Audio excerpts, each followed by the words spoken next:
You're gonna see some serious shit.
Good evening, everybody. Yes, we're doing it. We're back. I haven't actually announced it on Twitter just because I didn't want to tempt the fates, but we have managed to navigate through the minefield of our schedules, and we are going to do a winter 2019 box office prediction special just for you. I was so flattered by the response to the summer game. It was so much fun. We had to do it. So we're doing it in a slightly limited capacity. I will say more on that in a sec.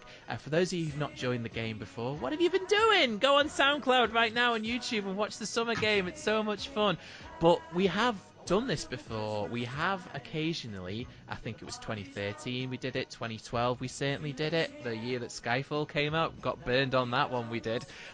We do predict occasionally on the movies that are coming out in November and December, the big holiday releases. The difference this year is that, the difference for the winter season as opposed to the summer season is it's tighter. This year we're predicting on 12 movies for this Christmas. So anyone who complains that the summer show's a bit too long, don't worry about it. Well, we'll still find a way to make it long. We always do. But we're going to be predicting on 12 movies across November and December. And I'll tell you what else is coming out in those 2 months that we're not predicting on. But we're just going to focus on 12 movies. I'm sure you can imagine what movies we're going to be predicting on and which movies we're going to be spending most of our time on. The idea, as always, is to predict on each film's domestic US box office gross up to the cutoff date of January 31st. So let's see how Cats hangs in there. Let's see how it does, folks. But just remember, January 31st is the cutoff. I remind you, because you can play at home as well. We'd really, really love you to do it. The interactivity is what makes this work and what gives me sweats when I think I'm so confident about my number and then I see all those people in the chat backing somebody else. That's when I start to panic. So make sure it happens again this year. You know how it works, folks. Look at the comment section on SoundCloud or on YouTube, wherever you're listening or watching to this show, and just lay out your predictions in a nice little list, exactly the way that we've done it in the show notes. Thank you so much. We haven't agreed on a cutoff date actually for you to get your predictions in. That's a good point. Let me think. I'm gonna give you guys until Monday the 28th of October. I think that's generous. The new Star Wars trailer should be out by then, so you've got an immediate leverage on us, because as we recorded is Friday the 18th of October and we haven't seen it yet. Rumour is it comes out tomorrow. So lucky you. So Monday the 28th of October I'm going to give you guys to get your predictions in. Anything after that will not count. Now, my name is Phil G, English gentleman at your service. Not joining us this evening is the mouth from the south, Mr. Jamie Williams. Jamie is having car trouble, I think. He's struggling. I'm not exactly sure what it is, but we weren't able to get Jamie together in the way that we can get our other guests together, and we've just made a hard, difficult decision, which is that Jamie's not going to join us for the record. He is here in more than spirit, though, because Jamie has emailed me his thoughts and his numbers, so Jamie is still going to play, and I'm going to do my best to play him. After knowing him for 12 years, I should be able to do a fair job. But actually joining us, first of all, the weekend warrior from comingsoon.net, the guy who knows more about this than anyone, the guy who keeps winning.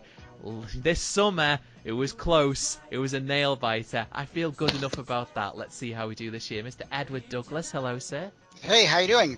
Are we going to do a switch-off where we each can do an impression of Jamie for each different movie? That's a good idea. For us. But we don't... don't know if he'd find it so touching. I don't know how the Rocky thing turned out last time, but maybe not. No, exactly. And also actors were not. No, I never pretended to be. an actor. Thanks again. Just like Chris Tucker, it's another thing that we have in common. Not an actor. All right. Also joining us is judge, jury, and executioner, Mr. Shawn Robbins from BoxOffice.com. Kneel in his presence. Hello, sir. How are you? I'm great. Everybody stand up. I don't know how this is going to go, so... You must feel an inflated sense of importance when I tell you that, Honestly, I don't know. Well, you know how it works. Well, you might not if you haven't played before, folks, but the way that this works is that Jamie and myself and Edward will be playing the game and giving our predictions. We've decided on a 5 million apart rule, which is for any movie that we're predicting an under $200 million gross, which is, to be fair, a lot of winter fare. So we're going to bid 5 mil apart, at least 5 mil apart on those ones. Any of the big ones that we know are going to go north of 200, we're going to then introduce the 10 mil apart rule, and I think we'll be absolutely fine on that. But that's only me, Jamie, and Edward. Shawn is not actually going to be officially playing. Shawn is going to preside over the game, listen to our arguments, and then back a horse, back one of us. And whoever he backs, again, that's when I start getting worried. I don't know what's going to happen. When we started doing this over the summer, I went into it thinking, yeah, this is less pressure on me. But now after we did it, I'm like, oh, wait, this it's actually more pressure. What have I done?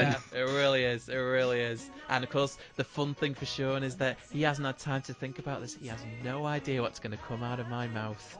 No idea whatsoever. Mr. Rogers, the movie, $500 million. Just going to protect that right now.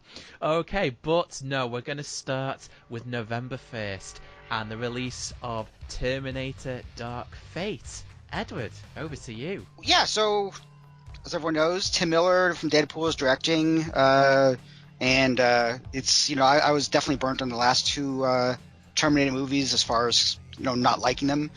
Did we actually do games for the other Terminator movies? Like the last one even? Do you remember? Oh, we did. Shawn cleaned house on Genysis. So wow, okay, I remember because it's funny. They always make them look really good, at least to me, and I'm always like really excited. And I've been excited about this one since CinemaCon, where I saw like the first footage for sure. But you remember, Edward, I asked you, are they going to make another one? 90 million Genysis is made, and I said to you, you have to tell me, and I'm blaming you if it happens, are they going to make another one? And you actually said, you prophetically said, if Cameron gets the rights back, probably. That's what happened. I said that. Wow. Yeah. I don't remember that. I don't remember that far back. I'm like, my brain is not that good at remembering things. So I'm glad you're around. But yeah. So I guess they did it. I guess Cameron's involved this time too. I mean, Arnold's back. I think the most important thing is that what's her name is back. I'm drawing a blank all of a sudden. Linda Hamilton. Thank you. Linda Hamilton's back. I really need to keep you around, Phil, for just remembering things for me because I'm follow you everywhere. Okay, I think I'll have to. Okay. But so Linda Hamilton's back, and that's a huge deal. I'm actually seeing the movie on Monday, which is very, very early for a movie that a studio might be worried about, and obviously they're not worried about it. And I think Linda Hamilton's going to be a big draw, and I think it's going to do better than a certain movie site that I won't mention by name because someone from that movie site is on this call, but on this podcast. But I think it's going to do better. I think it's going to do really well actually from that. Maybe not, huge numbers, but I think I'm thinking it'll do like maybe between 45 and 55 opening weekend maybe. So with that in mind, I'm going to go with 145 million total, assuming that if it is good, it will keep business going. I mean, there's a lot of competition in the weeks to come after that, but I mean, once you hit Labor Day, I mean, not Labor Day, what am I thinking? Once you hit Thanksgiving, Phil, you just remember holidays for me when I forget what season it is. Oh no, you might have to. Listen, I'm the guy who accidentally put my clocks back in spring and ended up like oversleeping for 2 hours like later. So I got to be reminded what season it is. It's fall. Thanksgiving. Okay. So anyway, I think it was still. I think that when Thanksgiving comes around, I think there's still some room for it to do business if this is good. So yeah, so I want to say 145 million. I'm assuming Jamie's going to go lower than me, but let's hear it. You might be surprised how low, because not too much, I must say. So Jamie, I'm just going to read Jamie directly. I'm just going to read as Jamie because that's the best thing to do, not misquote him. So, very much on the fence here. Tracking is apparently better than it was for Terminator Genysis. Then again, tracking means dick. And the fact is, the sins of the new film will pay for the last film, with rare exception, something tracking never, ever takes into account. I'm doing well so far, aren't I? And we're talking about a franchise that's had more chances at the batter's plate and missed out several times now. Salvation in 2009, Genysis in 2015. Yes, there is the Cameron factor, but lest we forget, he publicly endorsed Genysis, and his writing, producing Alita Battle Angel didn't send the box office numbers up on that movie either. And they've been wise to downplay Arnold's role and play up the return of Linda Hamilton. Heard nothing but very, very solid things on Dark Fate. Jamie literally knows what happens beat for beat, but he's not going to tell me, and he hasn't. Tell you the truth. Going to be optimistic and say that this surprises and manages to crack 100 million domestically, which would be a win after Genysis. Jamie is bidding 130 million. So yeah, so glad that 10 million rules in. Well, it's a 5 million rule, but yeah. So this one, sure. Some leeway. So yeah, no surprise. I'm gonna lowball it, guys. I am, but I'm just learning from what Sean told me. I mean, there's no competition, so that's good. I get to see the film next week. Well, next weekend it opens in the UK next Friday. It opens early. It does, yeah. So wow. Okay. That ties into your rule that they're not trying to hide it, because us Brits will tell you. We'll tell you, States, if you don't want to see it, we will let you know. And in English too. Exactly. This film is a pile of poop. But I just don't want to see the film out of anything under obligation. It's great that Jamie's hearing good things. Where is it? It's certainly not on what we've seen so far. Look, I was on board, guys. Against my better judgment, I was on board. I watched that conversation between Tim Miller and Jim Cameron, which I think was with Variety, that 45-minute conversation they had when they were first developing it, and Cameron talked a great game. I'm coming back to it. There's still something interesting here to talk about, and I just needed them to show it to me, and they haven't. Guys, it looks so dull colour palette. There's no hook, there's no sense of scale. There's a Terminator that we've seen before. I like the endoskeleton that they've got because it looks quite practical. It looks literally like they've got it on a stick, on a pole, and they're just waving it about. But I actually like the practicality of it. I'm not even saying that ironically. I actually like what I've seen. But everything there, we've seen before. Fights in factories, there's fights with cops, vans versus helicopters, they're shooting. There's literally a shot where Arnold shoots the Terminator in the face until it's mush. And this is the clincher, guys. There's a scene in the trailer where they turn up at Arnold's door, and Sarah freaks out. And I'm thinking, Sarah, I saw Terminator 2. You were in it! Why are we going through this again? It's great to see Linda Hamilton, but that's about it. And I think there probably is a secret to the plot, and there's a twist, and it might be a great twist. Who the hell knows? But I really think they picked the wrong film to play the mystery box with. Not at this point. You need to tell people flat out what this film is about. What's the concept? And then people will decide whether they want to see it, because they've been burned too much before. Now, I was going to really lowball it, because we've seen what happens when people turn their back on a franchise. We've seen the Dark Phoenix numbers. But because of your numbers, I don't have to. So I'll say 120. I'm being ruthless here. Dirty pool, but I'm going to say 120. Sean. This almost seems too easy, which makes me nervous. I'm going to back you, Phil. I pretty much agree with everything you just said. The line that really stands out to me is they don't need to be holding back. If there is really something to this movie that is just going to blow people away in like a Mad Max Fury Road kind of way when it comes out, unlike Mad Max Fury Road, it's not showing in the marketing so far. And that, I think that concerns me in a way that it almost feels a little bit like Alien Covenant, how that was kind of hyped up to be this correction of a major sci-fi franchise after Prometheus divided so many people. And then Covenant just kind of landed with those diehards and didn't go anywhere from there. I do think Cameron's involvement... Sorry, Sean. Does it at least look better than A Good Day to Die Hard, in your opinion? I can't even... It does. It totally does. I totally forgot about that movie. Yeah, it does look a little bit... I'll give you that. And I have more optimism because Cameron's involved than I did for Good Day. But... yeah, it's really hard to tell. I would love to think that Linda Hamilton and Arnold Schwarzenegger coming back can really reignite the franchise, and even with Cameron as a producer, but I don't think that means as much as it would mean if Cameron had actually made the movie. And we've just seen that Cameron producing films is not a huge sell. You can argue, I think Alita, it really helped with that, but that had a hook of its own. It was an original movie to anybody who doesn't follow graphic novels, and that's most people, to be honest. Everybody knows Terminator. Everybody has been burned by the last 2, some would say 3 movies. So I think there's just, no matter how good this movie actually might be, it has that weight on it going in. And I could see where Ed might get it might get a 3 multiplier. Like if it just plays really well. I'm just concerned about that opening being so low that it can't get enough life, but it'll still do really well overseas. I think that's the one positive sign of all this. It does not need to be a big hit domestically. It could go under 100 domestically and still make triple that overseas, and they'll be fine with that. I think that's really where their play is at.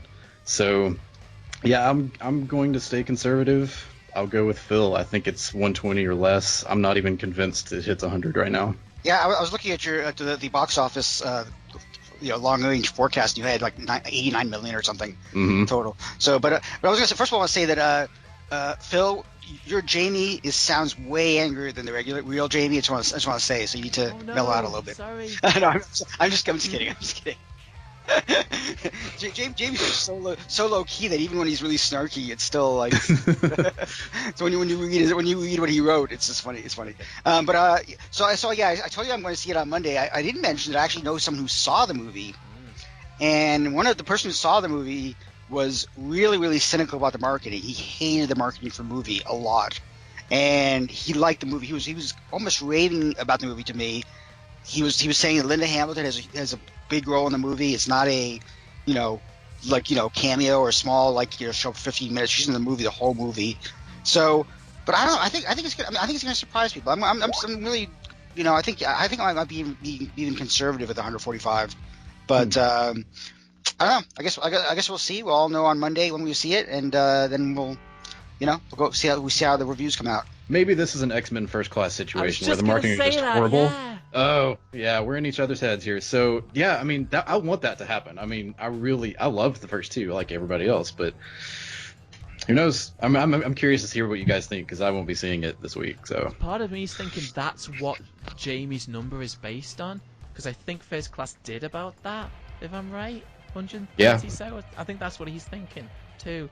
because he said that it's good. Yeah, that's probably what it is. Yeah, that's the basic point I'm making, is that it doesn't matter how. I hope it's good. Oh my god, I would so love to be energized by this franchise, because I honestly, it's something that I never would have dared to dream could happen.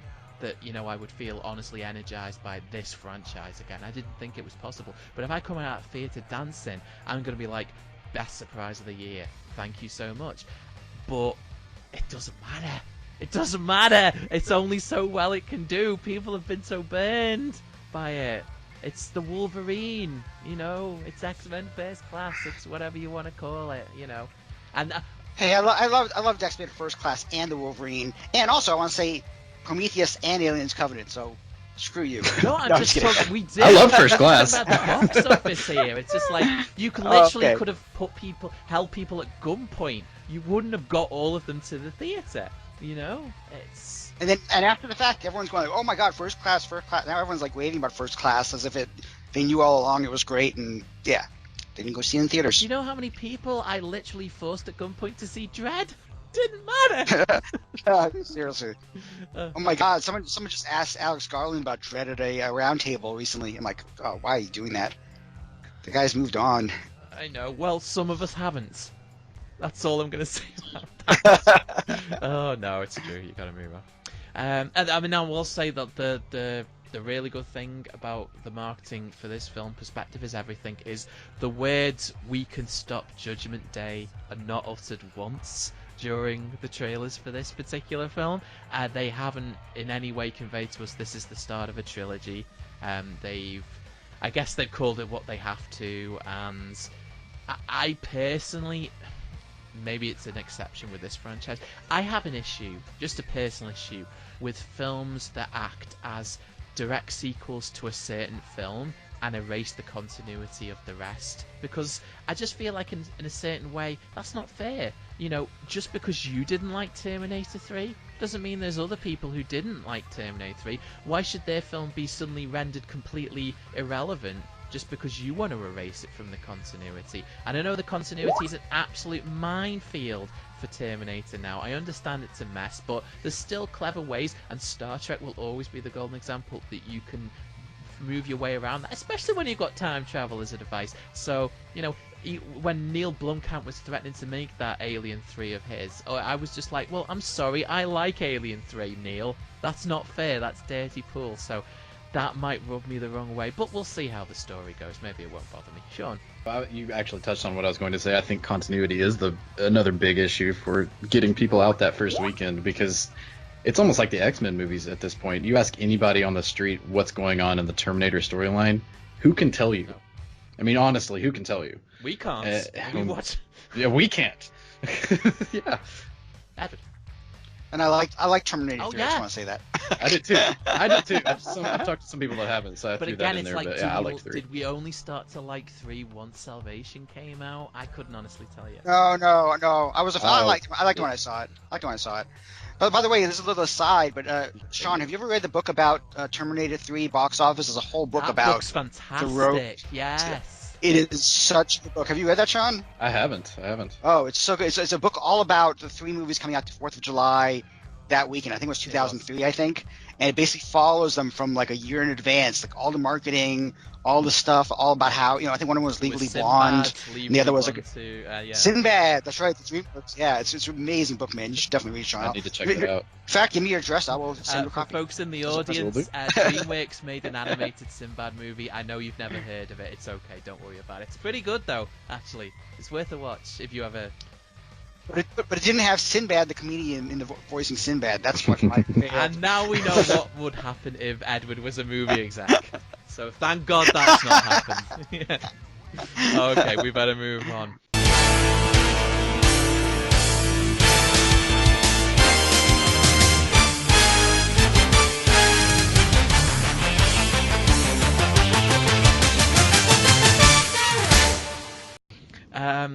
Dr. Sleep on November 8th. Not the only movie opening on November 8th. There's actually a few movies opening, but we're going to pick only 2 of them ruthlessly. One of them is Dr. Sleep. You can kind of understand why. Jamie's going first. He doesn't have much to say.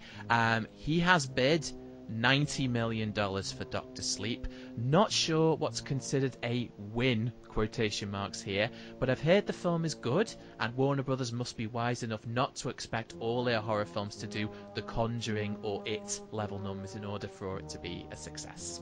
That's what Jamie's saying. For myself, I just don't get it. I get that there's recognition in Stephen King, of course, and I get that there's recognition in doing a sequel to The Shining, and I actually think that they've done a really good job of conveying that it is a sequel without ramming it down our throats. And relying on the imagery of the first film overly. The trailer plays it both ways. They want to sell it as a new horror film and also, play on the nostalgia. But I wouldn't have done it any differently. I'm a big Wendy Carlos fan, so to hear her music in a theatre, again, is a real treat for me. I just don't think it's going to matter too much, and I think it is going to be an underperformer. Apparently, the film only got greenlit after years of being in turnaround because of the success of it. And this ain't it. I'm lowballing. I'm saying 60 million. Jamie was at 90. I'm at 60. Edward? I'm actually going to be kind of right in the middle. I'm really kind of torn because I haven't read the book. I do love Stephen King, but I haven't read this book. I do love The Shining. It is one of my favorite adaptations of one of his movies, as it's most people, I think. I mean, there's that aspect to it. There's a Stephen King aspect. I totally understand why the success of it not only made this happen, but also Pet Sematary sequel and lots of Pet Sematary remake, I should say, and lots of other movies. So it's not surprising. And then when we were talking about this, I was thinking of The Conjuring and stuff like that also, and we realized that there is, that factor where a Conjuring movie can open to 40 million. But I don't think this is a Conjuring. I think this is a little more cerebral, maybe not so much. I don't think it's really going to be the same as The Shining, even not knowing the source material. Also, I gotta say, I mean, Ewan McGregor, I love him as an actor. I mean, he's not exactly the people aren't going like, oh, I want to go see another Ewan McGregor movie, unless he plays Obi-Wan Kenobi again, and then of course it'll all change. So I'm gonna go in the middle. I'm gonna go 80 million. I think it's gonna do well that weekend. Maybe not beat Terminator's second weekend, but be very close. It'll be I'm thinking of 25 to 30 million opening, and then of course it has the whole Thanksgiving week to add up, and then it also has of course 2 more months after that if it needs to. So it's 80 million I think is a fairly low ball, even if it's higher than your prediction and lower than Jamie's. But Sean, tough choice to make here. Yeah, I like. I'm going to go out on a limb. I think it will be number one, but if it has a movie to worry about that weekend, it's Last Christmas and not Terminator, and that's where I think it's going to split some of the audience because horror movies, especially, usually draw a predominantly. Usually 55% women, especially in the Conjuring universe, and maybe 52 to 55. And I think a lot of that audience will probably be showing up for Last Christmas. That's kind of the only thing holding me back on this one, though. I feel like there's been such a demand for something a little different in the horror universe. I like the way Ed described it as being cerebral, and it is. Yeah, I think that's one reason it might not break out to Conjuring sequel numbers or anything like that. But I can't rule it out either. This is a hard one to call, and I feel like a lot of my confidence in it is because of Flanagan and what he's done in the genre. And I thought the show on Netflix last year was just one of the best things I've ever seen in the genre, period. And it's kind of like just going on the reputation of him at this point and what he can do. So even though it might not open huge, I think it could play for a while. It really has no direct competition from any other kind of psychological thriller horror movies like that throughout Christmas and Thanksgiving. It's really tough. I'm going to stay optimistic and back Jamie here. I think I would not be surprised if it's opens to 25 and legs out to 80, 85, which would be a great run, but I think there's a little more potential. I wouldn't rule out 100. Yeah, the Mike Flanagan factor is a good thing to I think because Mike Flanagan is a really good horror director. I like he's made a couple of movies that were kind of like Before I Wake, but I mean he generally he knows horror, and I think he's going to be very, faithful to it. I completely forgot about Last Christmas. Actually, I was like, I'm actually surprised it's opening that soon, because I feel like I haven't heard almost anything. There's been trailers and commercials, but like Universal hasn't been like showing it to people. Maybe because it's too early for Christmas, maybe, and they're going to wait till like November 1st or something. But I don't know. But I feel like they haven't really been showing it that much, so it might not be as big a hit as people think. Maybe, I don't know. At least not opening weekend. You guys kicked Last Christmas from the list. Don't blame me. If that movie turns out to make $300 million domestically, I'm blaming you guys for that one. We could have talked about it. Could have had a lot of good times talking about that movie. But hey ho. But actually, it's partly my fault for reasons I'll discuss in a minute. The only other thing I want to say, guys, is just, I don't know if you agree with me, but for me, it's selling a horror movie. And it isn't scary. It doesn't look scary. The scares don't feel effective. Certainly nothing on the scale of other horror movie trailers we've seen recently. Certainly nothing on the level of the It trailers. It's got, it's like selling a comedy that the trailer doesn't make you laugh. I feel very, very simply about these kind of genre movies and the way that they're sold. If it's a horror movie and it doesn't look scary, and what looks scary about it? There's a bunch of people grabbing Ewan's mouth. That's the money shot at the end. It doesn't. I mean, Rebecca Ferguson. That's a big plus. I love Rebecca Ferguson. I'm gonna see it for her because she always brings her A game. But that's all I'm seeing here, Sean. I just want to say I supported Last Christmas being on the list, but I digress. Yeah, I think that's a good point. I don't know if it'll be number one. I just think it's kind of one of those rom-com movies with the holiday thing that has that breakout power. But yeah, Doctor Sleep is. I think it's a good point to bring up. This is not a jump scare kind of movie. This is very much a psychological thriller. But I don't know. I kind of almost, maybe I'm just giving McGregor a little more and Ferguson a little more star power than I should. But I think a 25 to 30 kind of opening would be enough to get it pretty high. All right. I feel like I've already lost this one. Yeah, I've got a bad feeling about that one. But hey ho, it's the way the game's played.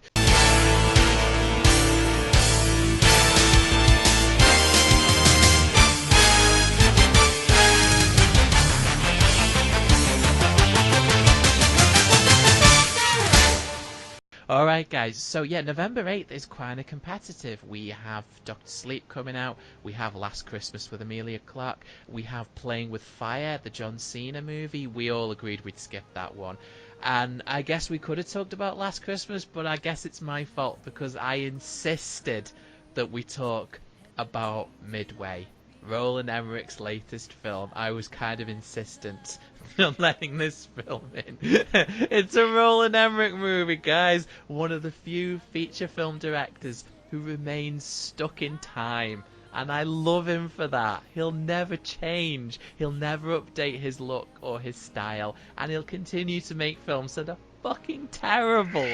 And you know who I want to watch this film with, folks? Someone who actually flies planes for a living. Because I'm watching these trailers, it's easy when you're screen grabbing because you really get to pay attention. And these planes are meant to be in the sky. Planes are in the sky. But I swear, every shot, they're playing chicken with these aircraft carriers and they're flying really close to them and they're in between them, and if they have to drop a bomb on someone they have to do it really low to the ground so they can fly away from the explosion. And they're not fighter planes, they're X-Wings. That's what they are. So honestly, it feels like I'll be hearing about this one on How Did This Get Made real soon. It's a Roland Emmerich movie. Let's not act surprised is what I'm saying when it comes out. I mean, let's just say. And by the way, CinemaSins, first of all, you shouldn't exist. I'm just gonna fucking say it right now. You shouldn't exist. But if you do, and you do this movie, man, talk about easy target. Really, seriously, fuck off and die. Anyway, sorry, that was a bit venomous. I just had to say it. The film's opening on Veterans Day weekend. They're not really pushing that. It's like if you watch the trailer, it's like you blink and you miss it that it's opening then. But I don't see that making much of a difference. I'm really counting on the guys when they come in to help me out on this and let me know whether there's any history of a war-themed film opening on Veterans Day weekend and actually that making an impact. I just looked and I couldn't really find one. I can see plenty of movies that you are recommended to watch on Veterans Day weekend on Netflix, but not many more movies that have actually opened on the weekend. I don't see it making much of a difference. I'm going to say 68 million. I'm just going to give you Jamie's thoughts. I'm literally quoting him directly here. I mean, really, Roland? That was it. That's all he said. And he's bid 30 million. 30 million from Jamie, 68 million from me. Edward, all yours. Okay, it looks like I'm in the middle again. So I'm going with 52 million. I didn't even think about the the Veterans Day thing, which makes me a bad American basically. But no, I didn't think about that mainly because I haven't been thinking about November 8th at all yet. But I mean, it's funny because I'm kind of a Roland Emmerich fan a little bit, where I don't always love his movies, but I like him as a person, sort of, but only to the point where he's kind of in the same place as Bryan Singer as far as, Into Young Men, So I'm very mixed on Roland Emmerich as a person. He's also German. I'm also German, so I have that kind of thing too. Which probably also just a little side there. He's also German. That's why I don't like him. No, I like German. No, he's German. I understand his sense of when I talk to him, I understand his sense of humor. He's very. But I've talked to him about, but it's funny. Even though I've always liked him, even though I haven't always liked his movies, and I mean, my favorite movie of his is Anonymous, the one about Shakespeare, which is probably blasphemy to anyone who likes Shakespeare, I'm sure. But yeah, but so I've kind of been. I don't think I've even watched a trailer for the movie, to be honest. Maybe I've seen it. I don't know. I haven't seen it in the theater for sure. But you've seen it. Ed. You've seen it in other movies. Don't worry about it. Oh yeah, I am sure. I mean, I think I love these kind of movies. I love Tora. There were parts of Pearl Harbor. Yes, Michael Bay's Pearl Harbor that I liked. There's about 45 minutes of that movie that I really liked.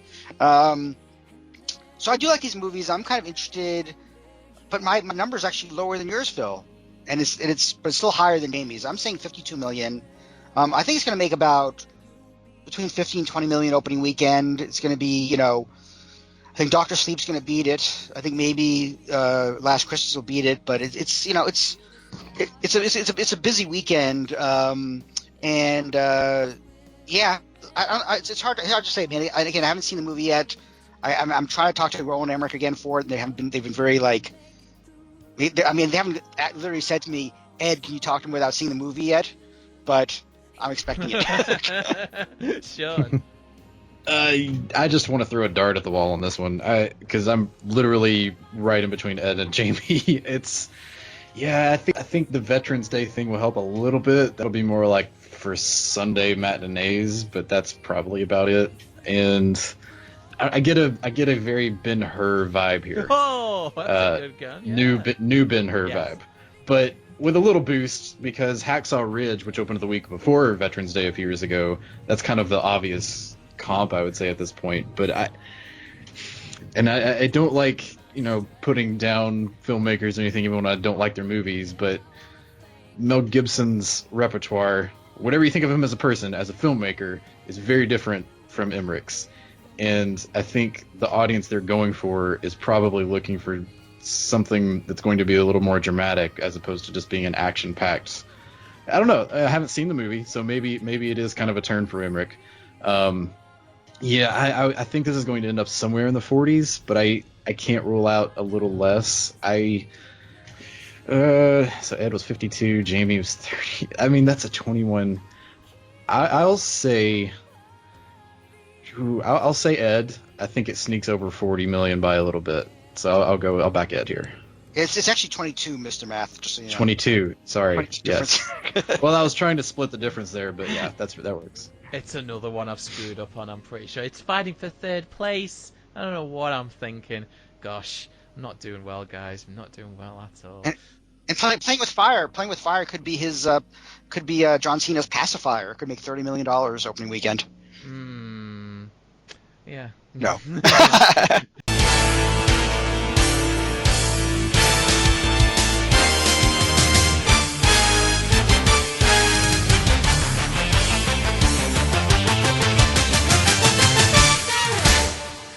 Okay then, right, we're moving on and we're getting into November 15th, which brings us the reboot of Charlie's Angels, directed and written by Elizabeth Banks. Edward, what do you think? Okay, I really like the Charlie's Angels sequel, the McG one. The sequel? Yes. I have a personal place in my heart because I saw opening weekend with a friend of mine who passed away not long afterwards, and I had so much fun watching that movie with him and another friend of mine. We went out. It's like it really is. That movie is just Charlie's Angels full throttle. It's always had been one of my guilty pleasures. And it's funny. I remember when it opened, and it didn't do as well as the first movie, I think. But I think Sony re-released it at the end of summer, so it hit $100 million. And I remember that kind of funny, being kind of funny because it's something that's done now all the time. But I like the idea of this movie. I like the idea of Elizabeth Banks directing a movie based on Charlie's Angels. I like the idea of a female-led action movie at this point in time. And I still think that the name brand, even though there was a TV show that lasted maybe 3 episodes a couple of years ago, I still think there's pretty good feelings about the brand Charlie's Angels with this cast, especially Kristen Stewart. I mean, she has this fan base of women, which I will never understand ever. Also, I want to bring up before we get into everyone else's predictions, I want to bring up that there's this Disney Plus in the room because Disney Plus will actually be active that week, and it's one of those things that I think might affect all the movies that weekend, and maybe not the weekend afterwards, but because it's Frozen. But definitely that weekend, and I think I'm really wondering if that and Apple Plus, which will be 2 weeks into that point, might actually start killing some of the movie business this November. But I'm gonna go with 110 million for Charlie's Angels. I'm thinking 30-35 million opening. I think it's still going to do well. I think a lot of women are going to go out to see it en masse. I think a lot of men are still going to go see it anyway because it looks like a kind of fun action movie and maybe a good date movie. I don't know. It looks like it could be a strong November opening, but not huge, massive, James Bond type opening. Edward, I just need to pull you up on a point. That was a really touching story, and I'm really glad that someone enjoyed it. I really am, genuinely. But are you telling me that the last film that a human being saw before they passed away was Full Throttle? No. He actually saw. I think the movie he did end up seeing was Ron Howard's The Missing. I think. Oh. Because I think Ron Howard actually invited him to his studio to see the movie because he knew he was had cancer and stuff like that. But he was around for a while. I mean, I'm trying to think when. Well, we saw in the summer. He passed away in November, December. So no, that wasn't the last movie we saw. He saw his last movie. Last movie we saw together. Not the last movie you saw. Because I was going to say that would have haunted me for the rest of my life. It really would have. Okay. Well, he would be haunting McG if he didn't like it. But I think he liked it. I think he liked it though. Right. I've got to do Jamie's thoughts. So Jamie is bidding 60 million. Jamie's quote: "They tried to turn Charlie's Angels into a long-term film franchise in the aughts. They failed after the second film. They turned around and returned the IP to television, where it originated to tons of anticipation / hype. They failed again. Now here is another crack, and this had the added bonus of Kristen Stewart, an actress still quite disliked by general audiences, and the trailers have done nothing to get them around that. A reason for looking past Stewart and be won over by the concept / take / action? No, he doesn't see it. This just looks bland." That's what he's saying. So what am I saying? I'm gonna come in between you. I'm saying 90. And I feel good about that number, actually. Guys, this isn't a movie, apparently. If you look at the trailers anyway, this isn't a movie. It's a soundtrack that just happens to have a movie as one of its ancillary tie-ins. Seriously. Roger Ebert had a rule in his big little book of Hollywood cliches, and I've always kept this rule with me. If a trailer ends with a plug for a soundtrack, the movie will be no good. Well, this one takes it further. It not only needs you to know that Lana Del Rey, Ariana Grande, and Miley Cyrus are collaborating for a theme song, but they stick them in the trailer! They stick the music video in the trailer! And last time I saw that was the very first trailer for Wild Wild West, in which half the footage was the music video for Wild Wild West. And now if that's not a warning flag, I don't know what is. But let's try and be positive. I'm interested. I disagree with Jamie on the Kristen Stewart thing, because I think she looks more engaged with this material and more comfortable than she ever has in any blockbuster before. I mean, she's done good work in other kinds of films, but I wanted to check her pulse during Snow White and the Huntsman, if you want a comparison. And all I was thinking watching that movie, I was frustrated for many reasons, but I was just thinking, man, you have not earned this part. You have not earned the money you're making for this part. 100 different actors could have killed this role, and you're doing nothing. You're there for your name alone, and it's not right. But I actually think she looks engaged here. I'm interested to see if Elizabeth Banks can do something with it. I am in love with Naomi Scott since Aladdin, and I think it's great to see her in something else so soon. I really hope this turns out well for her. And much like the first film, the McGee one, if it ends up filling a spot this winter that the competition doesn't, it's going to be because it's a fun action film. That's what the first film did. When that first film came out, what was its competition? Like The Sixth Day with Schwarzenegger? You know, it cleaned house because there wasn't really anything else like it. It was just a fun action film, and I think that looking at the competition, Charlie's Angel has that in its favour. It might have some charm. If the three leads have real chemistry together, it could do well. But the first one, the first Charlie's Angels, it only did 125 million domestically. So, and I can't go past that. So I'm going to say, and you know, obviously Ed hasn't gone past that either for that matter, but I'm going to say 90 million. I just don't think the film looks good based on the trailers. It doesn't look different from McGee's. But then again, in my personal opinion, don't know if I'm stepping on any toes here, it's a Sony movie, and I truly believe that Sony has the worst marketing department out of all the major studios. They consistently make films, their big tentpole movies look like soulless products. So seeing all those musical acts in the actual trailer doesn't shock me in the least, but it doesn't help, and it just makes the whole thing look utterly crass and lacking in all soul and personality. Sean? Ouch. I don't know how to follow that. I'm starting to feel like you guys are making this difficult on purpose. I'm really right in between Jamie and Phil here. I think 60 and 90. I will say I agree. I think Naomi Scott's presence actually kind of helps a little bit. Maybe not in a massive way. I mean, it's not like a lot of people know her by name yet outside of the industry. But I mean, Aladdin was this huge breakout role for her. So maybe on a personal level, I'm kind of excited to see what she does. I think other people will be too. Ed, you have a great point about Disney Plus coming out that weekend, and I think it's going to be interesting. I don't necessarily disagree about killing the movie business. I don't think that's long term what you really meant, but we all know that's what people will start saying if there's a little box office dip right when Disney Plus comes out. I think the cast here is good. I think Elizabeth Banks knows her audience as a director, and she's kind of somewhat in the forefront in the marketing, the trailers with her name, and you get that pitch perfect fan base. That can mean something, but I gravitate more toward Jamie's thinking, and do people really want another remake of a TV show that came out 30-40 years ago that turned into 2 movies that then turned into another TV series that went nowhere just recently?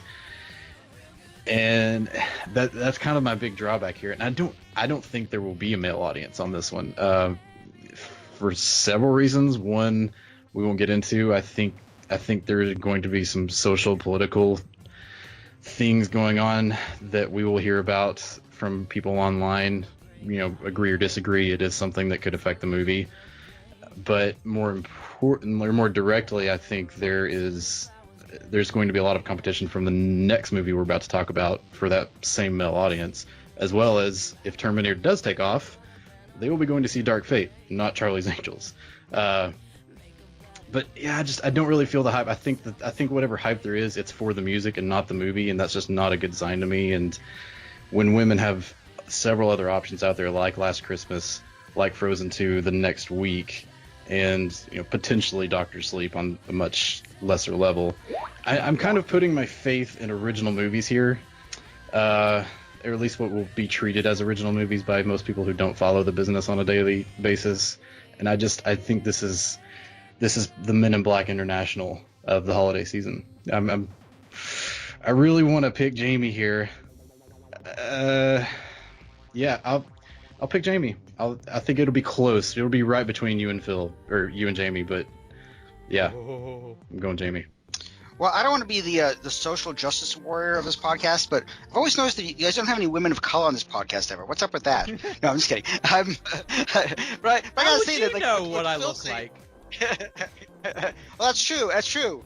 You sound like Chris Tucker. So no, I'm just kidding. Okay, so, well, I mean, I think one of the things. I mean, I don't want to bring up. I mean, I think there is a thing where, okay, maybe men won't be as interested in this movie. Yes, that is definitely true. I agree that the other movie, which is Ford versus Ferrari, opens the same weekend, is also a factor. And yes, and Disney Plus will be a factor, and also Frozen 2 will be a factor the following weekend, which might keep it from getting any kind of bump until even if it's good. I mean, we have no idea if it's going to be another Men in Black or not. I mean, it definitely, you would think that way just because Men in Black is something we discussed very recently. But I'm thinking of something even more recent, which is Hustlers, which did way better than anyone expected. It has questionably, not as big a cast as far as fan base, and it just hit 100 million just now, and that's without the November bump and November, Thanksgiving, stuff like that, and holidays where people have time off to see movies. So yeah, I'm pretty. I mean, yeah, I'm only a little bit higher than Phil, but I think it's going to do. I think it'll do about as well as it'll do better about as well as Men in Black International should have done, I guess. But I think it'll be a good enough counter programming against all those other factors that'll still work. I'll take what you said, a really good point, and turn it into a challenge for what Sean is saying, because you are absolutely right in terms of, I looked at the trailer for Hustlers and thought, well, there's no reason for me to see it. It's just not for me. It's for a female audience, and yeah, it's got to those numbers. So I go assuming that is true, that no men turned out for that movie, which I think is a fairly safe bet, to be honest with you. I don't know, Sean. I don't think. Maybe he's right.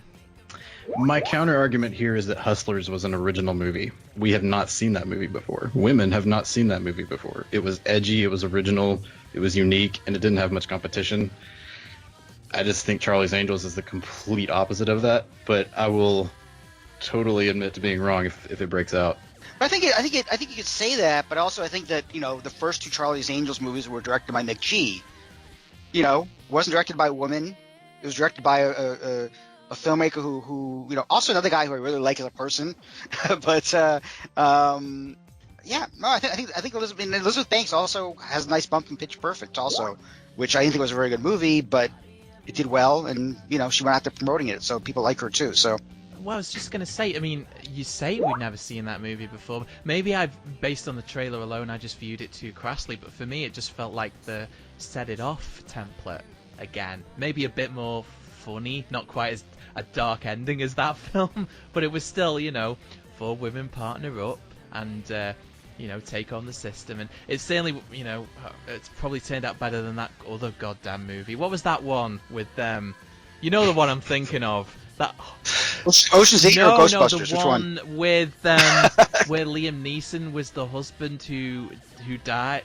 Yeah, good God, what a piece of shit that was. I liked that movie, actually. I did too. That was one of my favorite movies that year. Yeah, okay, never mind. We won't get sidetracked. But I think the audience is on my side for that one, because I don't think Widows did very well.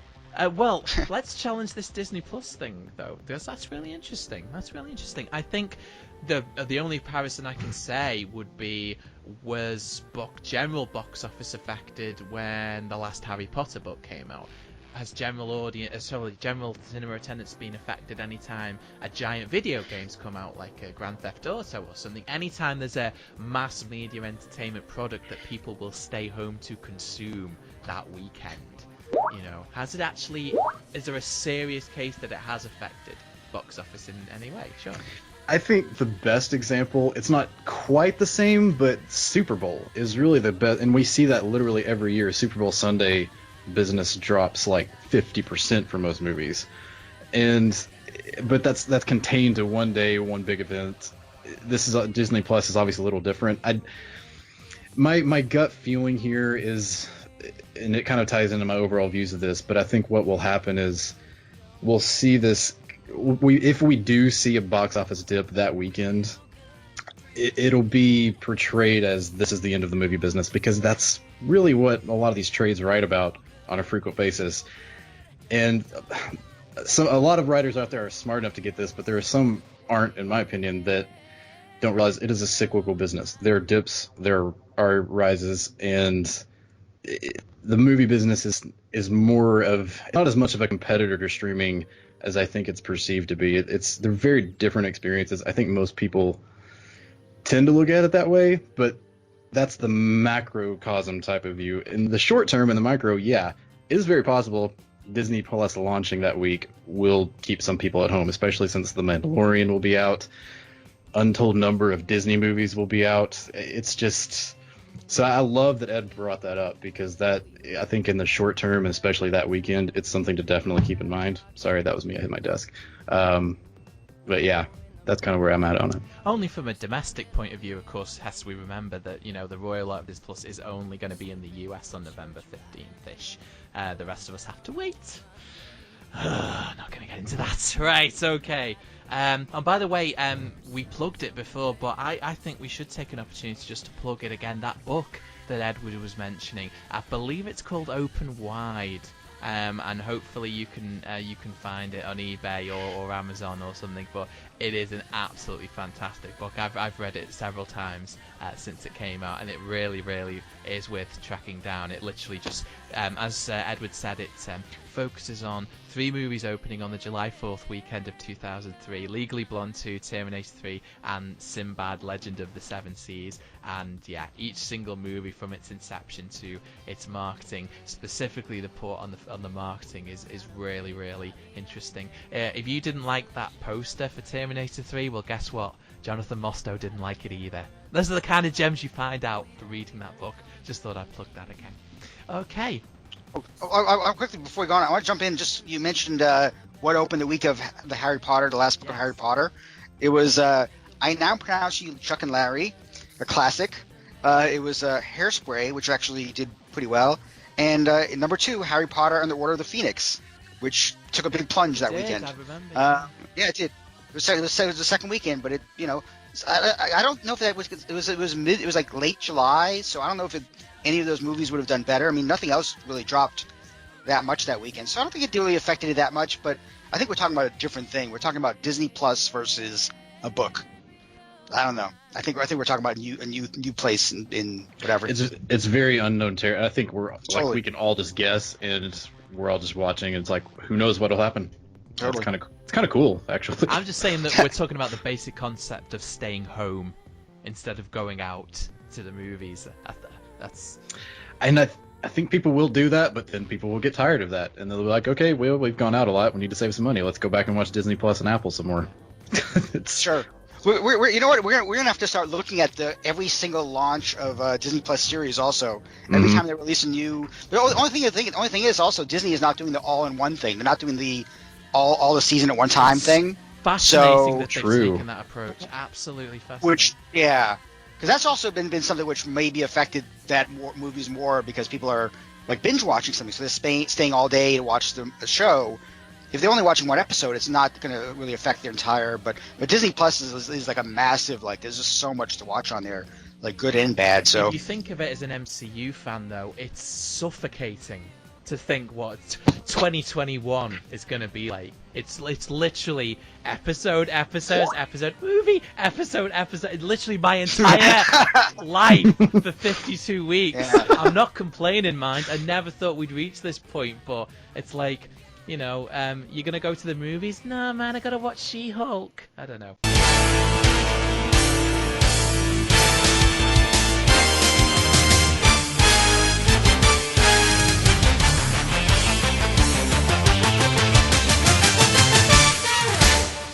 Okay, so as been mentioned, November 15th also brings us Ford versus Ferrari.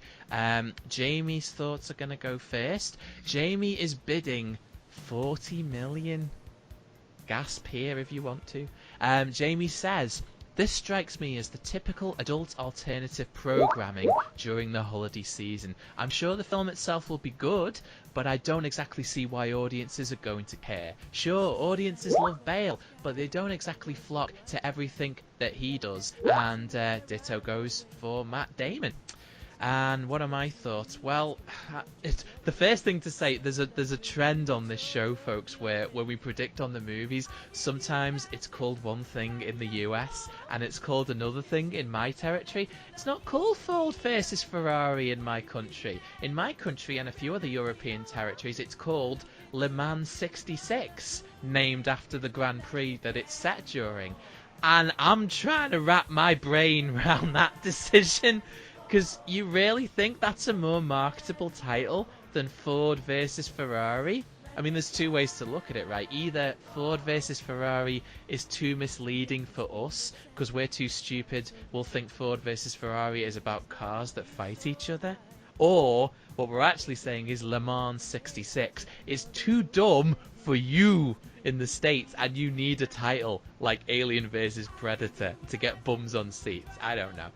But I've been telling the reason I mention that is because I've been telling my friends and family about this film for a few months now, because they've been asking me what's coming out, and I get the feeling that this film might be a safe recommendation. It's a film that I can easily describe and sell them on, including my dad, who isn't into everything. So I've been telling them about Ford versus Ferrari, and they had no idea what I was talking about. And then eventually I found out when I went to see the trailer in front of a movie that it's not called Ford versus Ferrari, it's called Le Mans 66. So that's just going to confuse. I don't know how that's going to affect the box office in my country, but someone smarter than me apparently made that decision. Either way, I think it's a $100 million flat movie.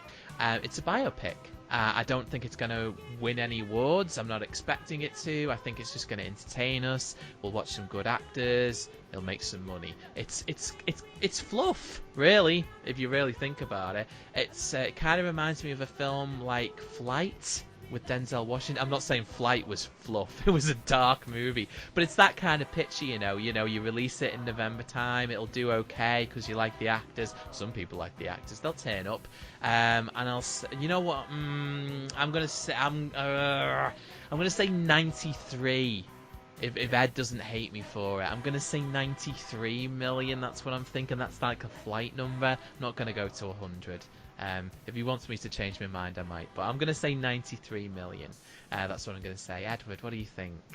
What's funny, I just checked the box office on Flight. It made 93.7 million. That's where there I you got go. it from. But it opened earlier in November. It opened the 2nd.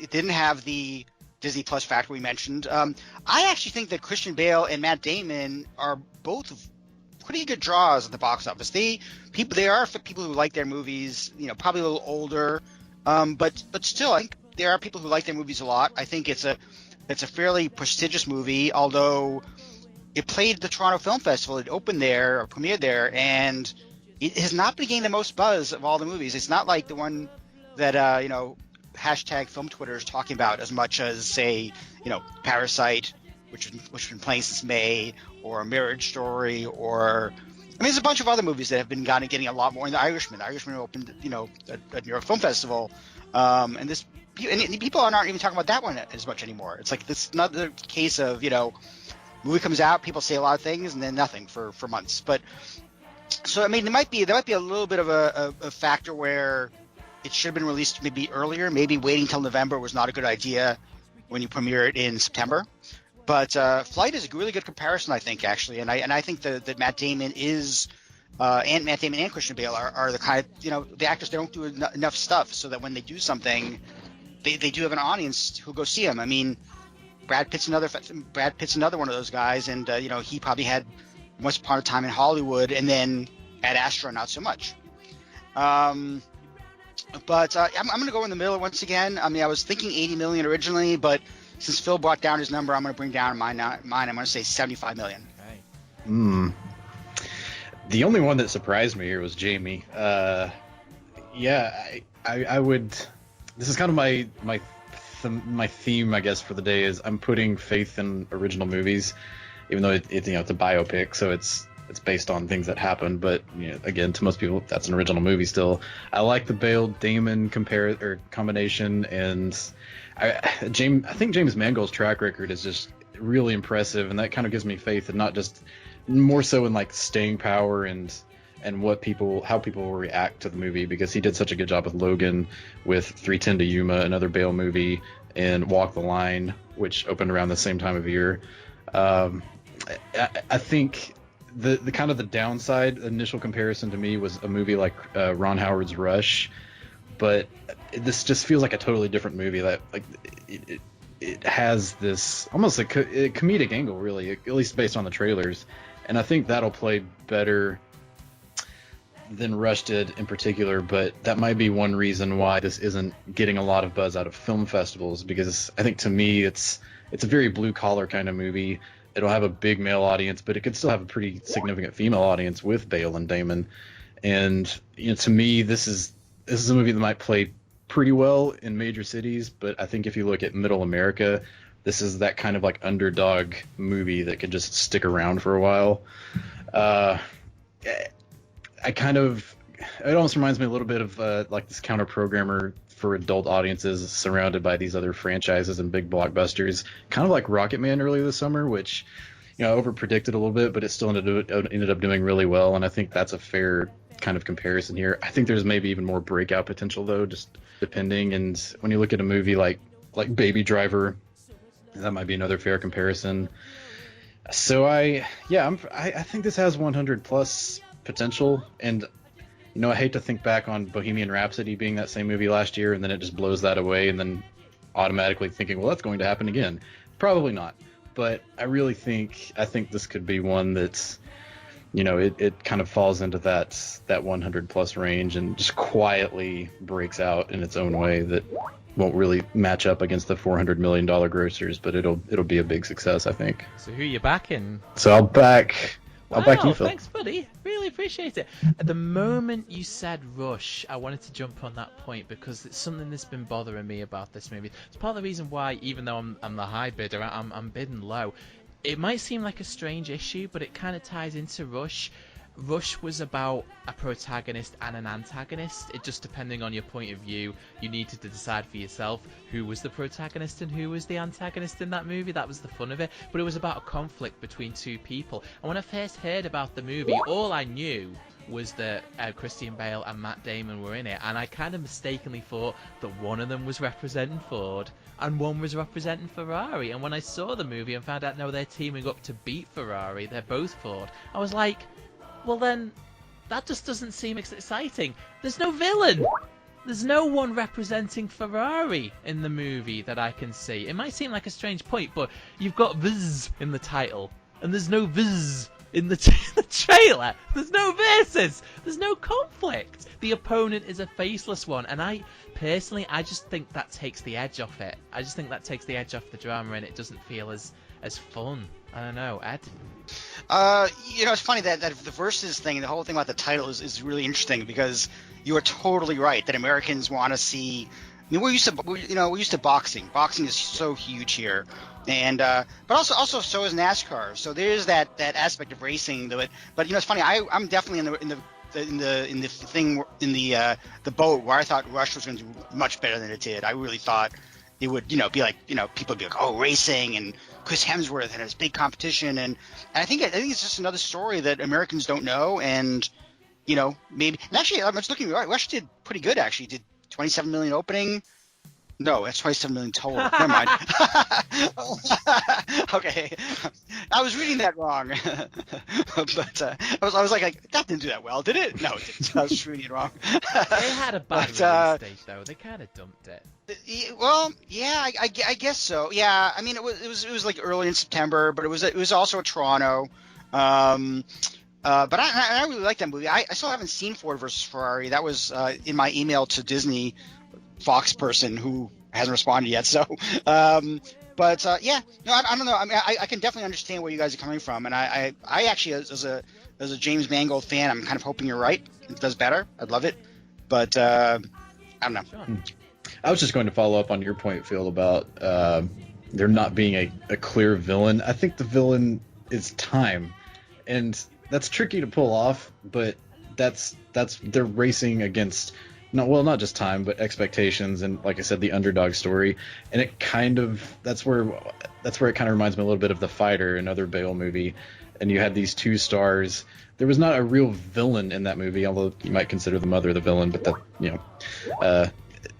and then that's kind of the vibe I get from this. I don't think it necessarily needs a villain, but it does. I do like it does need that compelling reason of why is this a struggle, and why was this important. And like Ed said, it's a story that not a lot of people know unless you're a gearhead. And I think that Ford versus Ferrari name, those two names with the star names and the light-hearted nature of the trailers, I just think it could all combine to really help sell it to people that otherwise don't care about cars or that whole story or know anything about it. But we'll see. It's just there's no sense in the trailer of what the stakes are. I mean, there isn't even. I would really, maybe it speaks to me. Maybe I'm accusing them of needing them to dumb it down, but I need someone to say a line like, if you don't get this right, it's the end of our company, damn it. I need that kind of thing. I need to know what the stakes are. I mean, I appreciate you getting all deep on me, Sean, but I could get behind, for example, a movie that we're not going to talk about tonight, 1917. In the trailer for that, time is definitely the enemy, and they sell it hard. Time is running out. You have to get this done in a certain amount of time. You have to deliver these orders, or all these people are going to die. I just don't get that here. I just get that, Christian Bale is a bit of an oddball, so he punches Matt in the face, and they have a fight on the lawn, and then. But not much of one. Yeah, I don't even get, like, they have this little side where they say, oh, Christian Bale's really hard to work with. I mean the character in the movie. He's really, really hard to work with. And they don't really follow through on that. Seems like everyone gets on pretty well with him. He gives a thumbs up to his son, and I think there's a car crash in there a little bit. But it's all just like, it feels very, woolly. I feel good about this one. I feel strong about my convictions. Edward.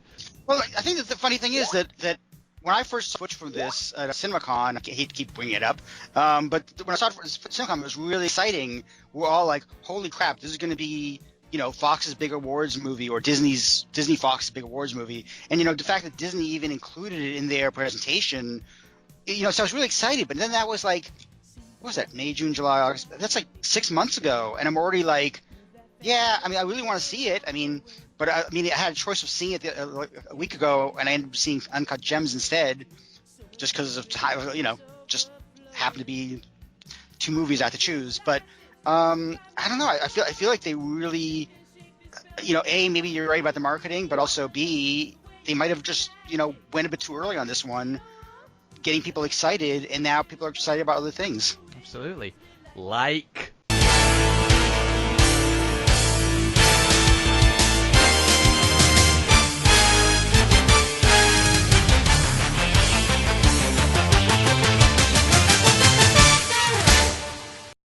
Frozen 2. Let's do it, folks. So, November 22nd does also bring us 21 Bridges with Chadwick Boseman, but we had to be ruthless and cut it, and we're going to talk about Frozen 2. So much to say. I'm not going to keep you guys in suspense. No, fuck it, I am going to keep you in suspense. I am, totally. I'm going to draw out this. I'm going to let you know the number at the end. But I really struggled with this. I really did, because I didn't know what to compare it to. I'm not saying that there aren't comparisons. On the contrary, I think there are too many. There have been highly anticipated animated sequels before, and the trend seems to be that they do perform better than the original, which means very good things for Frozen 2. But which comparison do you want to use? Toy Story to Toy Story 2? Shrek to Shrek 2? Incredibles to Incredibles 2? It's hard to say. Before I show my hand, I do not believe, under any circumstances, that as amazing as Frozen's $400 million gross was, that this film will do equal or less. It's going north, baby. So I'll tell you that right now. And I do think it's important to say that I don't think that this is just an automatic because of the brand.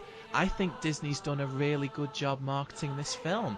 They recognised, I think, that they were in serious danger not too long ago of cheapening and turning people off the brand, and maybe seriously hurting the box office of the sequel. Frozen really hasn't had a chance to go away. The merchandise has always been there. We still play the soundtrack. And then there was that disaster with the short film in front of Coco, where the short was so long and so bad that the father sat next to me literally asked if he was in the wrong theatre for Coco, and the child wanted to leave. That literally happened, folks. I know people gave that anecdote, but I'm telling you, trust me, it happened. And Disney has thought about that. They're not selling Frozen 2 with any kind of smugness or repeating the beats of the first film. That's why I hated the short. When I saw that short, I said to Jamie, good God, I've just seen the worst version of what Frozen 2 is going to be, and I pray to God that's not what happens. And that's not what this is. They're selling this as an epic with gorgeous imagery, and there's a big secret plot, and they tell you just enough, but they're clearly holding a lot back, including telling us who the new characters are and who the villain is, if there is one. You know what I mean? They're not selling it on jokes or Josh Gad, which is, by the way, almost exclusively what they sold the first film on. It was so long ago that we might have forgotten that the trailers for Frozen 1 were terrible, and they didn't sell the film accurately at all. So I think lessons have been learned. And then there's the biggest risk of all that they're taking. And I say this because this is probably the difference between a big success and a gigantic success. They're not showing the songs. They've previewed one of them online, but they're not pushing any musical medleys in the trailers. Either they feel that's the big hook, so they're just totally holding back, or maybe they think the songs aren't as good, so they'd rather people not know. Or maybe it's more complicated even than that. Maybe they know that there's no way in people's hearts that the songs will be thought of as equal or better. I don't know. It's an unknown element. My number is $620 million. I am betting it all on this. I'm basing this on Incredibles 2.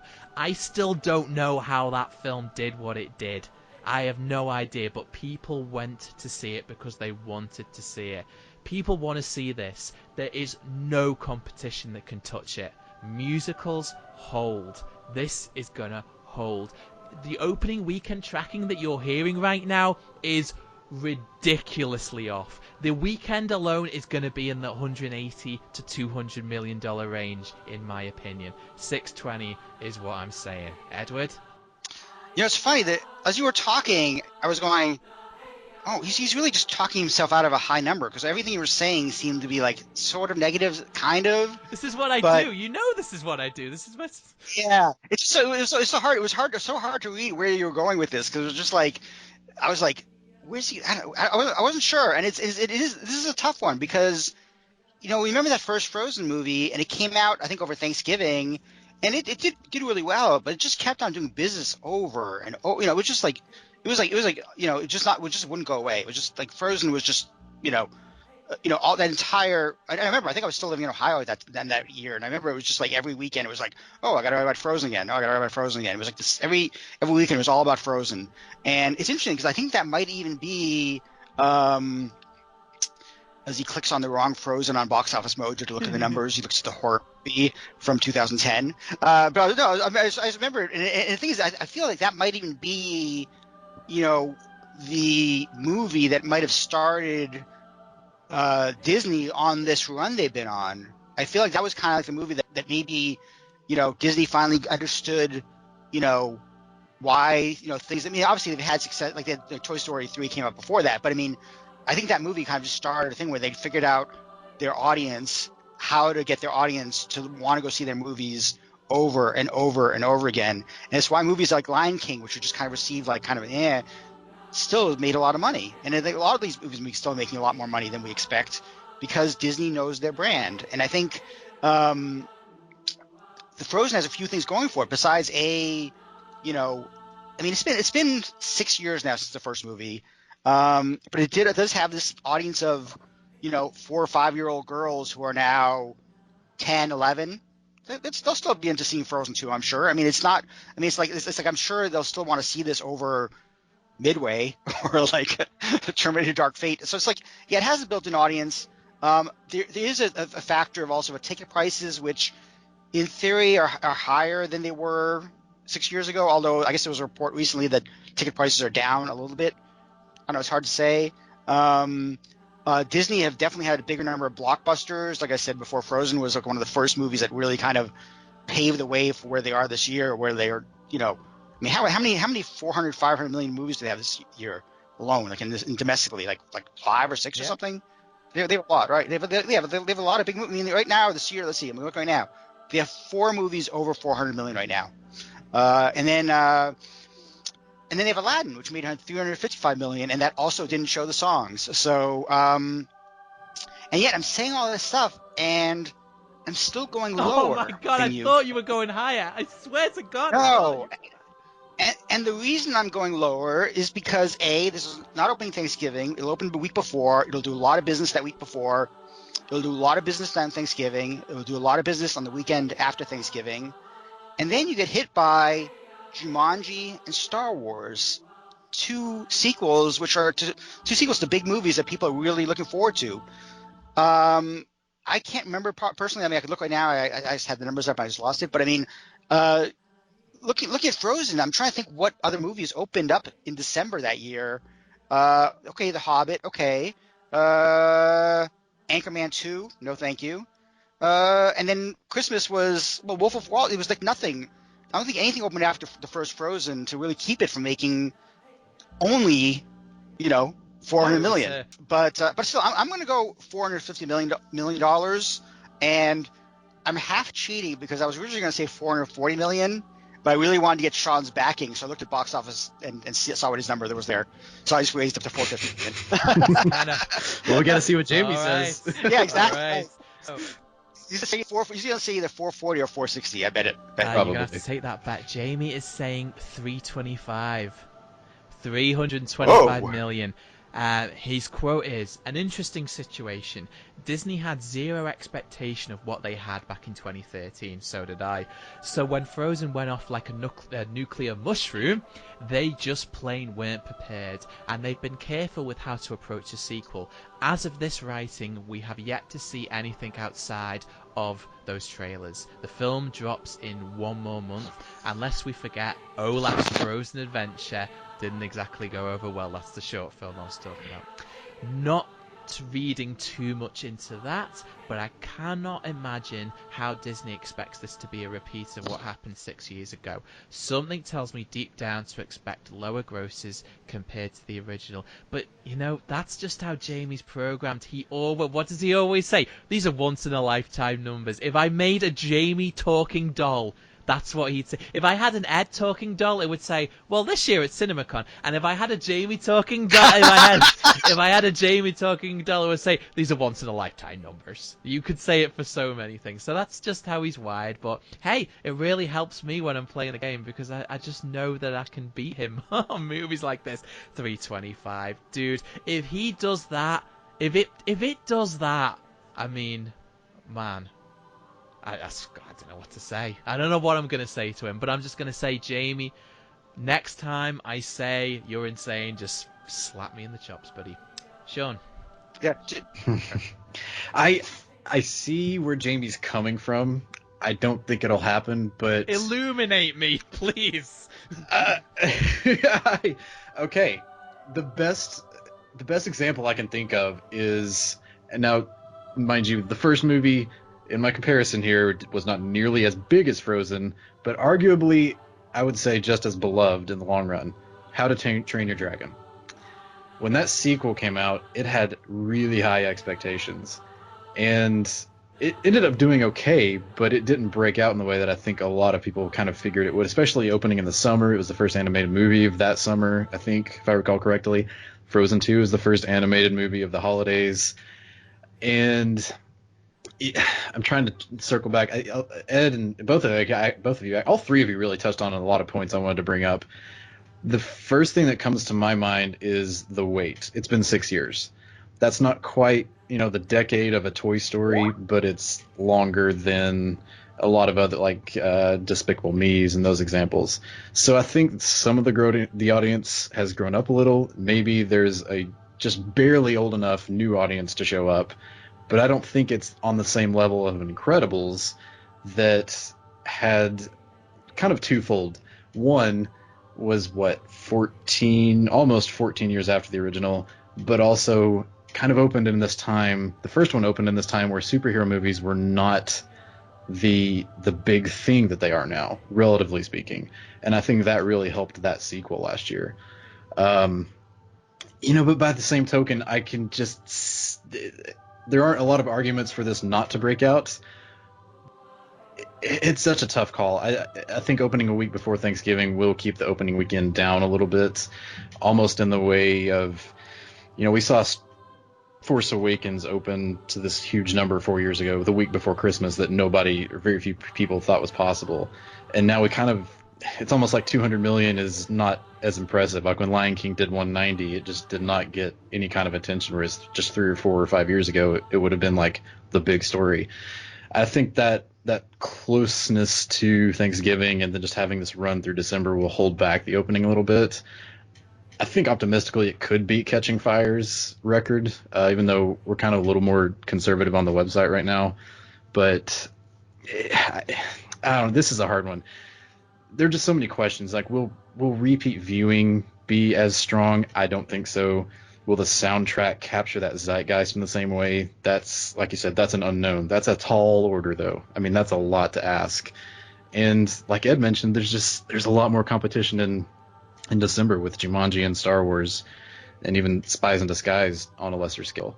I'm kind of glad you guys are so far apart, but it's still a hard call because I think the floor and the ceiling are so far apart on this movie. My gut feeling is that it ends up pretty much generating about the same level of attendance as the first movie, which would be right around Ed's number. I mean, that's about 400 million 6 years ago would translate to around 450, 475 today. But honestly, I mean, Phil, you make a good point, and Jamie made some good points too. So I'll hedge the bets here. I'm going with Ed. Safe bet. I'm just swinging for the fences. Ed. I think Sean's kind of the Henry Kissinger of this podcast. He kind of always makes sure to say nice things about all of us, but then going right in the middle. I just like to be inclusive. I know. It's hard going last, so I have to give credit. Yeah. I also have to say that I haven't gone to CinemaCon in 5 years, so this is like the first time I've gone in 5 years. So I haven't mentioned CinemaCon in at least 5 years. I'll just mention it every the movie. amount of times you've mentioned it on this show is disproportionate to the amount of times you've been. That's what I'm saying, buddy. Okay, fine. That's fine. Yeah, it's funny. We were just talking about this, and I remember I definitely underestimated the first movie when it came out. I was just looking at my column back then, and I definitely thought that hey, it's not a sequel. It's an original movie. Who knows? Who cares about this? I said the same. I felt like it wasn't, and it was the second weekend of Hunger Games, and even though it was Catching Fire actually, and even though that dropped a lot, but it's still Frozen still won. So it's hard for me to judge just because I wasn't a huge fan of Frozen, but I think you all have good points. It felt like the original Frozen. I still distinctly remember walking out of that theater, and I get the feeling, you guys can tell me, but as people who made box office predictions on it, I get the feeling it was probably one of those movies that you walked out of and went, holy shit. Holy shit, we've called that one wrong. Like, you didn't even need to see the opening weekend results to know there's something here. There's something special here. I think this is going to stick around. This is going to hold. And that's how I felt. I mean, actually, it did come out a month later in the UK. It came out literally in December over here. So, but even then, I had no idea how well it was doing over there. I think I just knew it done okay, and people really, really liked it. And I just went to see it and went, wow, that is a Christmas movie. There is nothing that's going to touch that this year. People are going to want to see that again and again and again. And they did. Then remember, I talked about this when we reviewed the movie. They did the most insane thing. I said coming out of the movie, I want to see that Let It Go sequence again. I'll pay to see the movie again to see that. And then I went home and found out that Disney had put the damn thing on YouTube officially. I was like, well, right now I don't have to. And I only saw that movie once in theaters because they put the best part of it on YouTube. I'll throw two curveballs at you before Sean comes in. Number one, to my earlier point about the soundtrack, I've just looked this up. The soundtrack is being released a week before the movie comes out. So that says to me that they're not hiding the songs. On the contrary, what they want is everybody to download it the weekend before and be talking about it on Twitter and get it trending. That's what they want. And also, the second curveball, to your point, you're the guys who are telling me about the Disney Plus rollout. So we've got to factor that in, and we've got to factor that a week before, all these people are going to have Frozen at the touch of a button, Frozen 1, and hopefully they don't watch the short film. Hopefully they just watch the original film. And they're going to, that's going to be Twitter trending. And people are going to remind themselves, maybe they ain't seen it in a while, and they're going to remind themselves, you know what, even though they've really milked the merchandising to death, this is a great movie, and I want to see the sequel. It's just something to think about. I was also say before Sean jumps in that they'll also have ads for Frozen 2. They said no ads, in front of, didn't they? They said no ads. They'll figure out some other way. It'll be on the homepage. It'll be like a Frozen 2 homepage. I don't believe them. I think The Mandalorian will have these really subtle plugs sprinkled through the episodes. God, wouldn't that be wonderful? Those fans will love that. Sure. That actually, that touched on exactly what I was going to bring up, is the Disney Plus rollout. That kind of Disney synergy that only they can do. So at that kind of, when I think about stuff like that, I'm like, okay, yeah, maybe 600, 700 million is very possible, because it's just going to be in everyone's face for weeks. I mean, even after it's out, Disney will move into marketing Star Wars, but Frozen 2 will still be out there. And I think the one thing that kind of draws me back is that when we see all these big animated movies kind of blow up with their sequels, with the exception of Incredibles 2, there's a comedic aspect to movies, and that's not the case with Frozen. It is funny, but it feels to me like this movie is being sold as more of an epic, and that's what kind of reminded me of Dragon earlier. So I don't know, this will be a fascinating one. It's going to be big no matter what. I think Jamie would have maybe the call of the year if it goes as low as 300, but yeah, it'll be fun. All right, we've got to move on. Okay.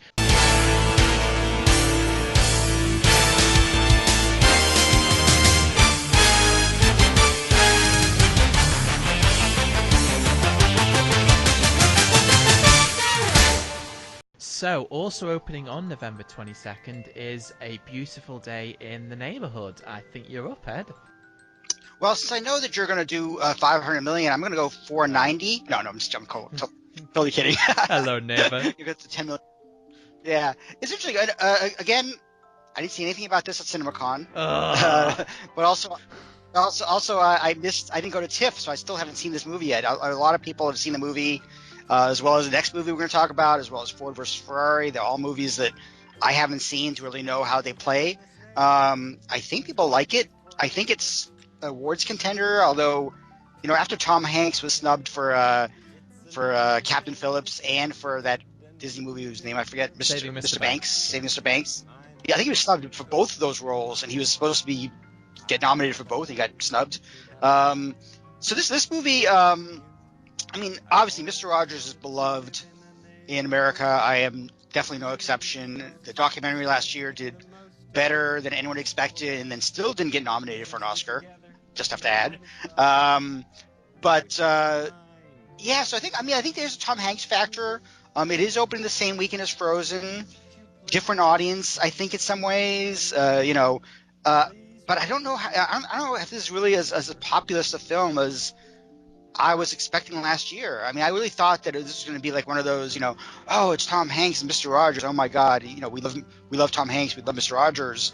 But I feel like this other thing, I think most people pick Frozen 2. I think guys in general will go with like either 18 Bridges or Ford versus Ferrari. Or 18 Bridges or 21 Bridges? I can't remember anymore. I've lost count. And I'm near 2 of the bridges right here, and I've still lost count. Did you say 81 bridges? Oh, sorry, 18 or 21, 18. God, I'd see that movie. Shut him down! There's 81 of them! Shut him down! Believe me, there are many New Yorkers and people from New Jersey that would love to have 81 bridges. If we could just fill in the Hudson River and just have cars drive across back and forth, people would be so thrilled. But that's for another show. That's for another podcast about your commuting. But I think this movie will do well. I think it's I think it'll be a slower kind of like let's see it kind of thing. I don't get the impression that this really has as much anticipation, even after people saw it at TIFF. I mean, it didn't win the audience award, which it probably could have if it was that beloved.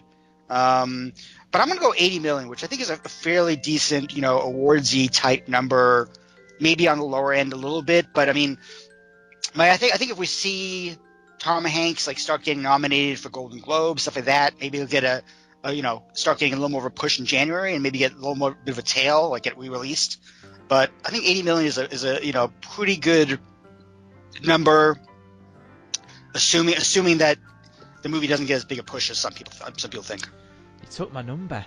It's the first time that's happened this week. I did it on purpose. I was going to do a different number, but then you made the crack about CinemaCon. Okay, I'm going to go with Phil's number. I appreciate that. All right, here's what Jamie's saying. Jamie is bidding 130 million. Now, here is what Ford versus Ferrari is aiming at. The adult alternative programming. I think this succeeds thanks in part to the casting of Tom Hanks. It's inspired to cast Tom Hanks as Fred Rogers. Does this look good to me per se? Not really. Nothing that stands itself apart from the documentary that inspired this, but I think this will be a case where general audiences aren't going to care what I think. Shock! The feel-good hit of the fall. Is that what this is going to be? And for me, do I go higher than Ed? Do I go lower? I'll go lower. I'm going to say 73 million. I'll give you a bit of leeway. I don't have much to say, guys, and it's only because, as you may know, in the UK and around the rest of the world, we have literally no exposure to Fred Rogers at all. I don't even know if this film will be released. I only say that because it has virtually no international appeal at all, except the idea of going to see a Tom Hanks film in general. We just don't know who Mr. Rogers is. I'm kind of where Ed is when he's saying that he thought this movie was going to be more than what it appears to be. When I heard about it, I thought, well, yeah, you might as well call this Nostalgia the movie, or Happiness the movie, Warm Fuzzy Childhood Memories the movie. But it doesn't feel that way. It feels a bit more low-key than that. It feels like, they really should be, again, it sounds like I'm being crass, but I feel like they should be selling the Mr. Rogers on the television angle more of it. I love the bit. It's made me laugh harder than anything I've seen on the trailer this year. His impression. Hello, neighbor. I love it. It makes me giggle. I've replayed it many, many times. And I just feel like they should be doing more of that, but they're not. They're more. It feels like we're going to see the show being taped for 5 minutes, and then the other 90 minutes are going to take place in his house or in a diner or on a train. I don't know. I don't get it. There's a really challenging idea there in a line of dialogue where the guy who's interviewing him's partner says, please don't ruin my childhood. And I thought, well, is that the idea of the film? Is that the hook? Well, that's a really interesting, cool idea, but it doesn't come through in the trailer whatsoever. To me, it's very much like Ford versus Ferrari in there might be a great movie here, but it's not coming through in the trailer whatsoever. It just doesn't look very appealing, so I'm going to say 73. Sean, you must choose. Yeah, I get the... this is a weird one, I think. What I'm saying, because Sean, is I there's feel like no villain. There needs to be a villain in this movie. the villain is the Academy because they won't Damn nominate straight. Tom How Hanks. do you think I feel about the eBay documentary? Ed knows exactly how I feel now. Oh. Yeah. Yep. I mean, Tom Hanks is going to be the selling point here. This is like one of the three. Yeah, like I feel like this and Doctor Sleep, and you mentioned Ford versus Ferrari. My gut feeling is they probably all end up in the same neighborhood, no pun intended, at the box office. But it just seems like that's almost too coincidental. Like one's going to break out, and it's kind of tough to tell which one. I lean more in one direction than the other. I think the feel good kind of odd, the crowd pleaser, that's where the category this is going to really go for and play well during the holidays. It's a tough call because as much as I want to compare it to a movie like Wonder, which opened up against a lot of competition, and this kind of does too. So I guess there's, in a way, that's a con, but it's a pro at the same time because it proves there's an audience. It is that adult audience they're going for. I don't really have a whole lot to say on it. I haven't seen it. I've talked to a few people who have that, have loved it. They've all loved it, and then a couple think this is really going to break out, but then others are kind of more like you and Ed's opinions. And I'm really just in between all three. I would say I'm going to back Ed here. I think the trailer to me does not scream this big like $150 million breakout kind of movie. Maybe the movie itself is something totally different. I think this is where we all kind of have the hardest time, is like if we haven't seen the movie, we're really relying on these marketing departments to show us the best of what there is. And considering the cutoff here, if this does turn into an awards contender, maybe it just opens, in that 15 to 20 range, which I think would be a pretty good start, but then it just plays and plays and plays and plays through January. So I will back Ed here. I think it probably lands around 100-ish. I could totally see where Jamie's coming from on this one, and also the whole feel good thing. But I look like Saving Mr. Banks, which made $83 million, and that was like released like right before the holidays, right when it should have been getting a lot of repeat business. And then I look at last year's Mary Poppins, which also should have had the same nostalgia thing last year. Mary Poppins Returns, and that did okay. That did okay. It did like 171. But yeah, I'm not sure. I think some people thought it was going to do a lot better. I'm not sure nostalgia is really as big in that department as I mean, definitely been nostalgia spurts, but yeah, I'm not sure nostalgia is really as big as it was maybe a few years ago. I would even maybe add, I don't know if the documentary helped like awareness and interest in this movie, or maybe if it took away something possibly, because I don't know. That's where it's very tough to gauge, even in America, where Fred Rogers is so well known. It's tough to gauge what people are really expecting, what they want from this kind of a movie. Sure. But yeah, you said like it's the happy movie, and that's what it's going to be, and that's a great thing. I mean, I love that this kind of movie's coming out, and Tom Hanks will really help sell it. But if he weren't in it, I would probably be a lot more conservative, I think.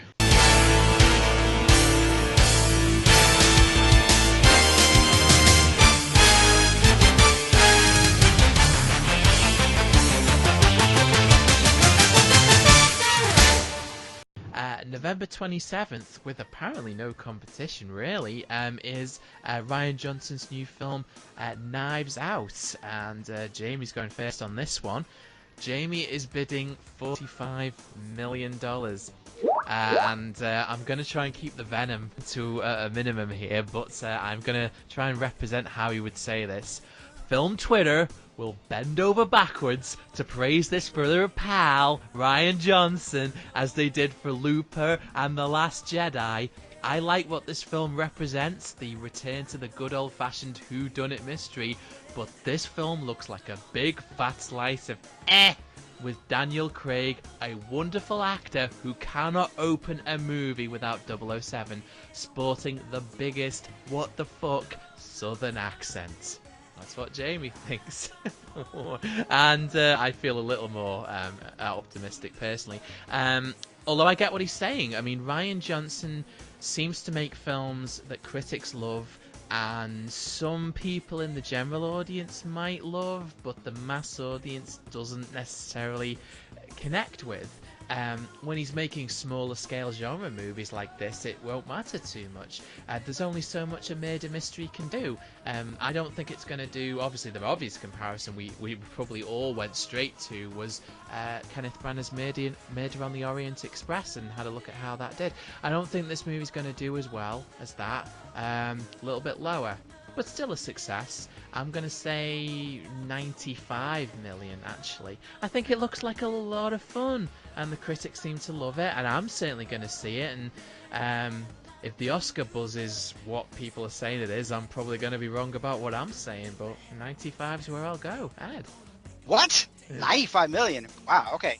That was not going where I thought it was going to go, again. But, first of all, I saw some footage of CinemaCon. Ha ha ha. This is I did really see getting old now. I'm sorry I mentioned it. Let it die. You should mention it. I wouldn't have said it again. Let me see if there's any more. We have 4 or 5 more movies. I saw footage of CinemaCon. Yeah. Okay. Well, anyway. I am definitely a Rian Johnson stan. I've been there for many years. Jamie is completely right about film Twitter and how much we love Rian Johnson. I personally love the guy. I've been doing him for almost every movie except for that Disney movie he did, the Star Wars movie, whatever. I'm not complaining. But anyway, it's funny because I definitely see where Jamie's coming from. I remember all these other movies that like opened over Thanksgiving that were kind of more adult movies. And that's not really a weekend to open adult movie. I mean, it's a weekend for family films. I mean, movies like Frozen 2 is going to do well. Movies like Last Christmas is probably going to do pretty well. A lot of other movies are going to do well. I do think this one will do okay. I think it does have a good enough cast and a good enough premise that people will come out to see it. But it'll probably do, at least 50% of its business over Thanksgiving. Those 5 days, and maybe a lot of it on Tuesday, Wednesday, and Thursday even. But I'm going to go 60 million, which is again right between. That seems to be my place in this podcast. I'm going right in between everyone, and so I'm going to go with 60 million. And I hope you're right, Phil, because I like Rian Johnson. I want him to keep making movies like this. It's not me who you're making this hard for, Ed. You have to think about the repercussions for Sean. You're not. You're just being really mean right now. It's him you got to think about, Sean. I just want to point out, I just averaged all 3 of your numbers, and the average is. I didn't actually notice this. The first thing I was going to say is the average is very close to the 70 million number we have on the website right now. But the average is actually 66.6. So do with that what you will. Very satanic number. I digress. This is one of those movies that gives me not a headache. It makes me nervous when it gets all this critical buzz out of festivals, especially on Twitter, and like just people in our industry. Yes, you all have good points here about this, so I just want to add that. I got to add my thing here. The Shawn Robbins action figure comes with 5 action-filled phrases, including "Can't we all just get along?" You have all good Can't we all points. just get along? I think pay for the sins of their predecessors. Phil, I think one of these years when I actually have money, I'm going to hire an artist to draw a graphic representation of the podcast, like of all 4 of us. These action figures. It'd be amazing. Amazing. My mom would buy one. Anyway, I don't know what to add here. I mean, yeah, there's not many comparisons. Orient, like you said, is the one I went to for sure, just because it is so recent. You kind of think about ensemble movies, and those don't always hit. Look at what was the one that came out last year, the Hotel El Royale, Bad Times at the El Royale. Like when you see that kind of a cast list, like that has some potential, and then it just didn't go anywhere. And then I haven't seen this movie, but from those that have, it seems like the majority of them say there is a political slant to it, even if it's subtle. And I think especially in America right now, well, really everywhere, but I think that could be more of a disadvantage than an advantage, especially if it's not so subtle. and the points about competition. I mean, this is the weekend when you'll really see whether or not a Beautiful Day in the Neighborhood and Ford v Ferrari. This is when they will start showing those strong holds if they're going to, not just because it's a holiday, but because those are the kinds of movies in their second and third weekend. That's when you really get an idea of how they're playing with audiences, and they get that jump out on Knives Out. And I like the point that this is not a family movie. You know, I think that's the counter programming angle they're going for. It's just it's an interesting, I would even say, if it were a higher budgeted film, I would say it's a risky strategy to open after all these movies in November. I haven't seen the final number of it on it, but from just what I've kind of gleaned from all the reports and how Ryan Johnson's talked about it, you know, it's probably not that expensive of a movie, especially relative to the last one he did. But I'm with you guys. You know, I'm a fan of him. I haven't seen a movie that he did that I haven't liked, if not loved on some level. I just worry that, you know, is the mainstream appeal really there for this? And when you look beyond the cast and the whodunit nature, it's a wild card to me. It's one of those movies I could see breaking out, but it's one of those movies that doesn't need to break out. So I will go 95. That was Phil. Ed was 60. I have to go. I'm going to say Phil on this one, but it's a toss-up. I mean, I'm thinking we have 70 on the website. That's closer to... No, I'll back Ed. Oh my Sorry, god, that is the cruelest fucking thing you have ever done to me. Seriously. I'm sorry. I apologize. I felt good for half a second. Wow, okay. No, I it's apologize fine, so it's much. Fine. Cool, that was funny, man. You know, there's two questions I want to ask, but I won't be greedy. I'll just ask the first one, and I'll ask it to Edward actually, so he can answer it for me. As an online film critic yourself, Edward, I just need to ask the question because I think this is where Jamie's head is at. Is there any possibility here that the film is being hyped up by critics, by the online press specifically, partly because they want it to be a huge success for Ryan? Not specifically because, you know, they're friends with him or anything, you always wish your friends success, but more that, you know, Schadenfreude. More that this guy has, over the last year or so, had a rough ride. All he tried to do was make a film, and he got chewed out for it by a certain collection of online punditry. And people want this movie to be huge. They want it to win Best Picture, Best Director. They want it to clean house, all for their buddy Ryan as severance pay for a year and a half of online abuse. What do we think? I don't know about that so much. I mean, for me, it's like, you know, I wasn't even a fan of Brick. I mean, people were raving about Brick, and I was just thinking, oh, yeah, it's okay. I wasn't a huge fan. I mean, I loved the Brothers Bloom. I really liked Looper. I mean, I think those two are my favorite of his movies. I mean, Last Jedi, I think I saw it once, maybe twice, but it wasn't like, you know, I'm not a huge Star Wars fan, but I mean, I don't know if people are really looking at it as a awards kind of thing, but people who've seen it really, really like it. I mean, the excitement after the screening in Toronto was huge. It's played a fantastic fest, and a lot of people out of there were also raving about it. It really was a movie that people were like, just like, this is a great, funny, fun movie. And so, yeah, I'm not sure. I mean, the people who are saying this are definitely not people who are just doing it just to kiss up to Ryan. A lot of people are saying it are really, you know, I think I trust them in this case. I haven't seen it yet. I'll see it on Wednesday. I'm very excited. I hope it lives up. I mean, I have to say, I saw Jojo Rabbit this past week, and it did not live up to any of that hype either. So you definitely have a good point there, and a lot of but I think a lot of people actually do like the movie. I mean, even non-writers. The question is whether or not, you know, the male, because basically you're hoping that people who saw Looper or saw Last Jedi who liked it will go see this as well. Although this is a very different movie. It's probably more like Brothers Bloom, which didn't do very well. But you know, he's better known now. It's big cast name. So, but yeah, I'd say partially what you're saying, Phil, but not 100%. You touched right into, I think, what I was kind of. I don't know how many people saw Looper, even in the 7 years since it came out, and which is a shame because that I mean, I love that movie, and it did fairly well. But I think Johnson is kind of still, even after Star Wars, just like one big hit away from being a name that people outside of our movie community go and see just for his name. And as much as I think Looper deserves to be the movie that made him that name, but I've talked to so many people in the years just that don't have any interest or follow the business, and it's surprising to me that not only how many people haven't seen that movie, but just haven't even heard of it. And you say the sci-fi movie with Joseph Gordon-Levitt and Bruce Willis, and there's just this bewildered look, and it makes me very sad. But I mean, I don't know. Maybe this can be the movie that makes Johnson that household name. I don't know.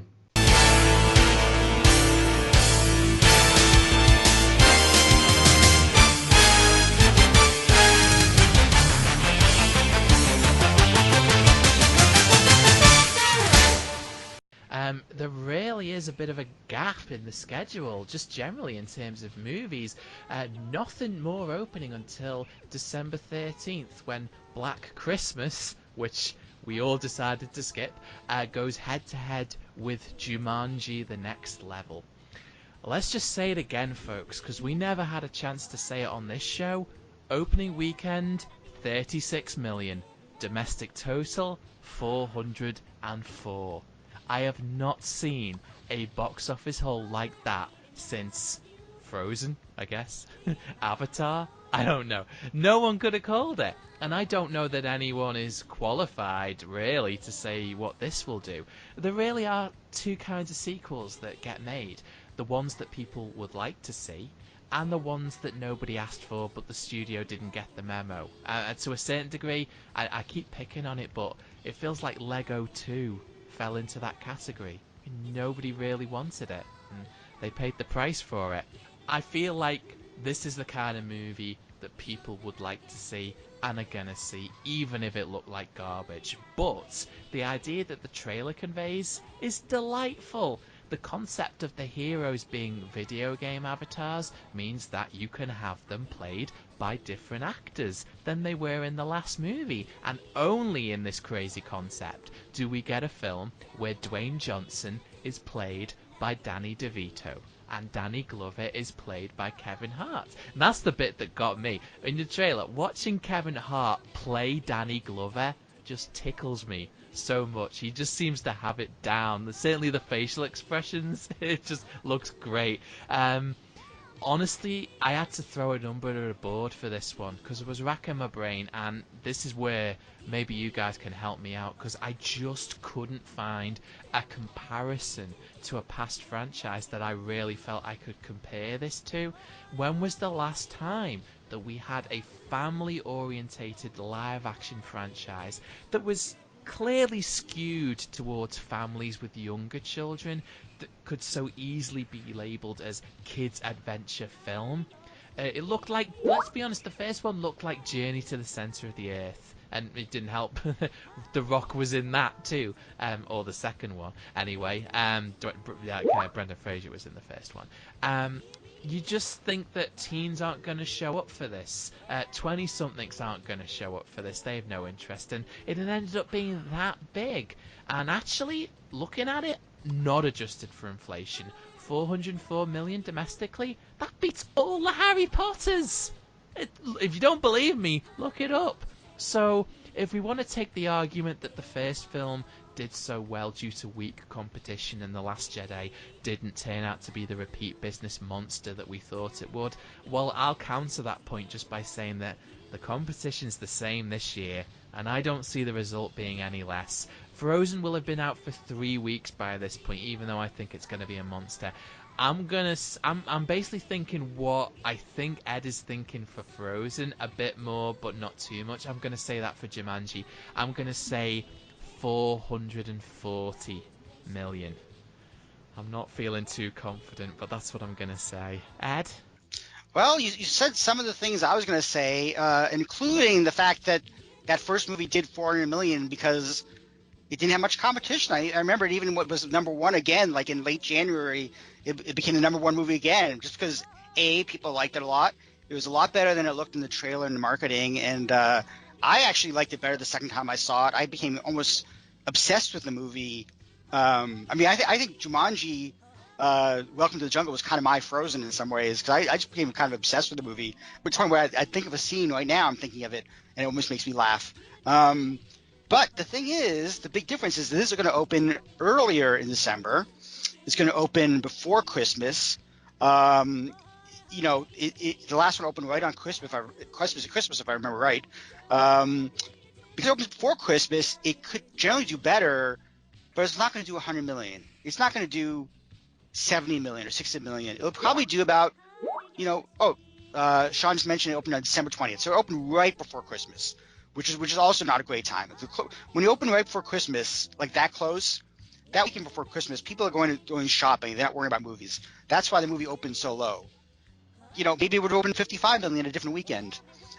I think this one's not gonna open 100 million or 90 million. I think it's gonna open like around maybe 55 million.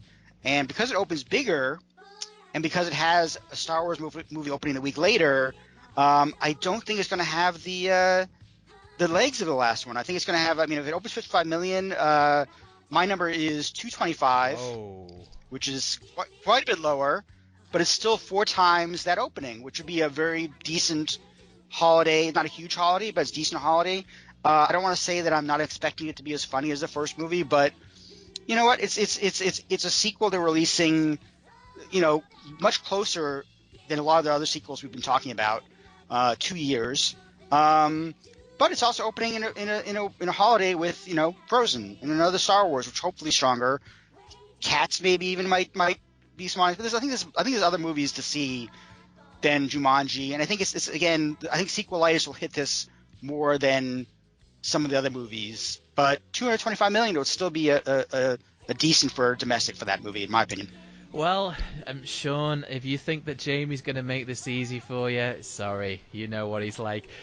Jamie is bidding 280 million in between me and Ed, and his comments are similar situation as Frozen. It was a mega surprise that few saw coming, even its own studio, I'd argue, and truthfully stole The Last Jedi's thunder 2 years ago.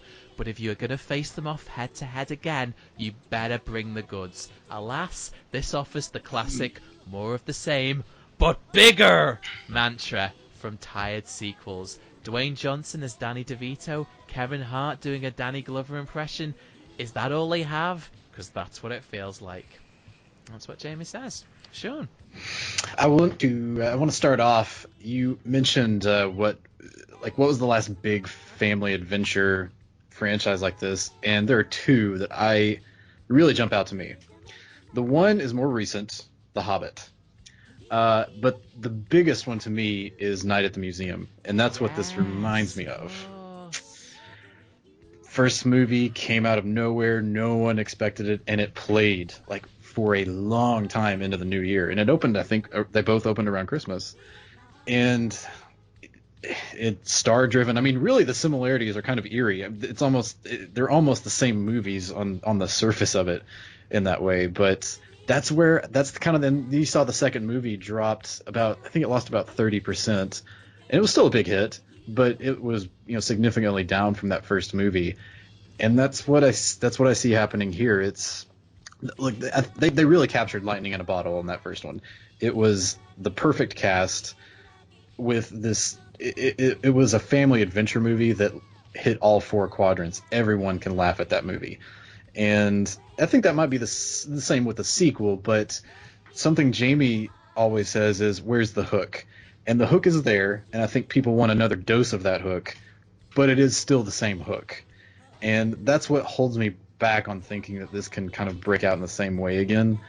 Like you mentioned, there's the obvious factor of Last Jedi's reception and how Jumanji was arguably able to capitalize on that. You know, not to take away from the fact that people just love Jumanji, but it's kind of hard to ignore the reception to Star Wars not helping that movie at least a little bit on some level. And then this also has another animated movie to face against, which could pull some family audiences. Skies, you know, it's probably not going to be as big of a hit as Jumanji, but it's one more movie I think that could siphon away parents and little kids once the heart of Christmas and New Year's and early January hits. So yeah, I mean, just I think those comps, even the second Narnia movie, which just went way down from the first one. I think it lost about half of its domestic gross. I don't think it'll go quite that low this time, but it wouldn't shock me either. And a lot of this, comes down to how people feel about Star Wars. And I think that's, as opposed to 2 years ago, Jumanji was the underdog, and expectations for Last Jedi were just sky high after they did such a great job with Force Awakens and Rogue One. It's the opposite now. I think there's more expectation, and there's a higher standard to live up to for Jumanji in some people's eyes. And Rise of Skywalker it still has high expectations to live up to, but I think the dynamic is very different this time around, and I'm going to back Jamie here. His number is actually almost identical to what we're actually going to put up on the website this afternoon when I finish the podcast. I think he said 280. That's about what we're thinking. That's what I'm thinking too. Wow. Only thing I'd say is that I under no circumstances would I ever compare this to Prince Caspian. Prince Caspian No. That was complacency. Was that movie? That was you'll show up.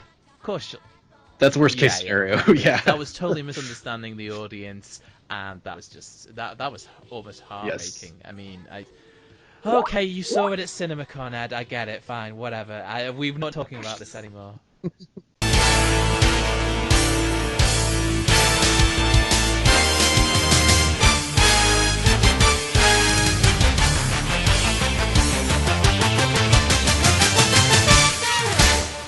December 20th is a three-way battle, if you like. Not exactly a fair fight, but it is.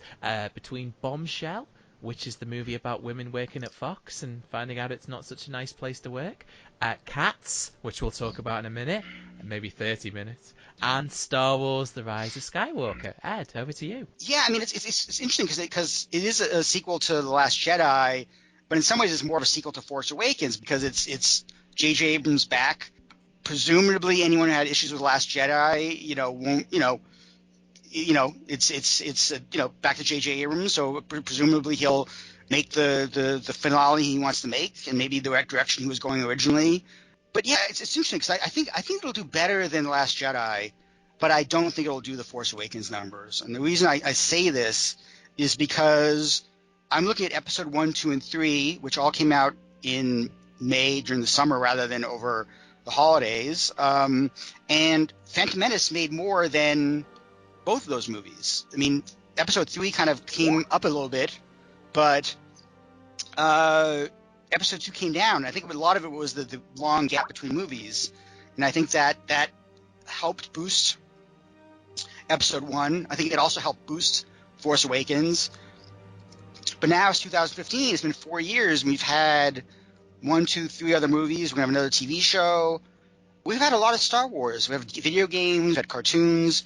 So it's not like – I don't think it's as big a deal now to have another Star Wars movie. So I am actually going to go with $680 million, which is more than Last Jedi. Son of a bitch.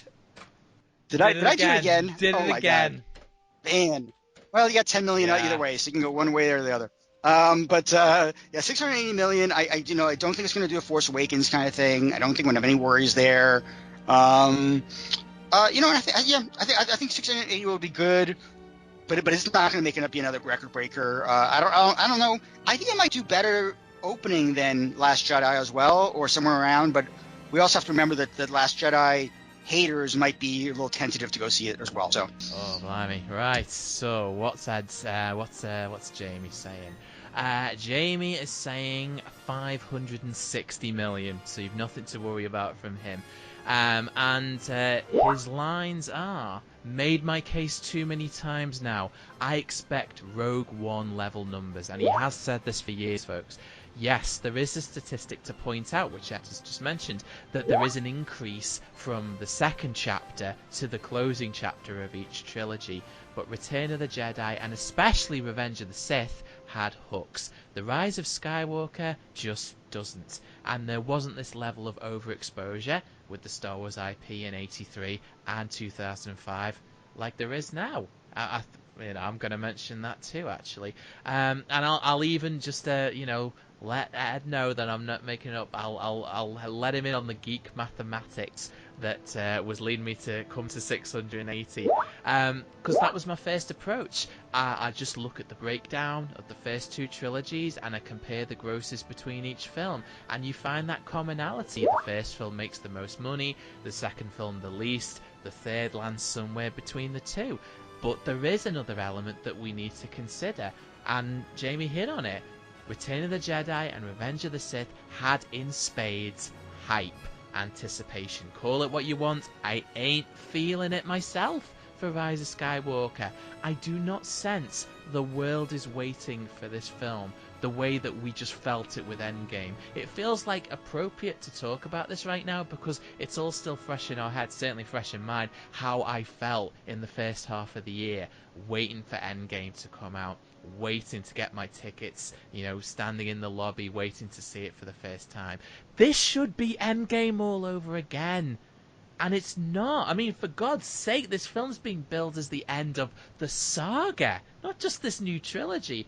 And the build-up to it's just felt so ordinary. As I say, folks, we're still waiting for the final trailer and the tickets to go on sale, which is incredibly surprising to me. But I may be wrong. Maybe around this time was when the Last trailer came out, when the Force Awakens final trailer came out. The dates-wise, I'm not quite sure. Maybe it was a late October thing.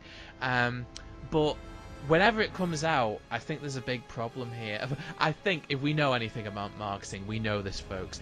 There are 50 different versions of this new trailer which are being tested right now with in-house, not with test audiences in a mall, but Disney marketing is micro-analyzing it. At least I hope they are, because this next trailer needs to be nothing less than amazing, because so far the marketing has just been average. And to say a Star Wars marketing campaign is average is unacceptable, let alone a film which is being sold as the end of the saga.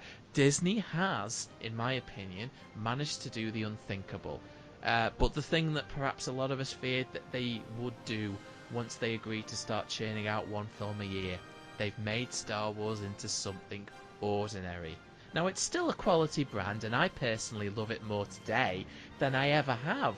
See, the thing is, folks, when it was 3 films when I was growing up, I loved Star Wars, but no more than a bunch of other things that were competing for my attention, like Transformers and He-Man and whatnot. And then when the prequels were done, and they said that you could... This is when I fell out of love with Star Wars. There was a period, we all had to go through this, where we fell out of love with Star Wars. Do you remember what Rick McCullum said as those prequels were being made? He said, this is all designed as one 12-hour-long film that you can watch in order. And I said, okay, I'm going to hold you to that, Rick. I'm going to hold you to that. And when Revenge of the Sith came out on DVD, that's exactly what I did. Watched them all in order, and I hated it.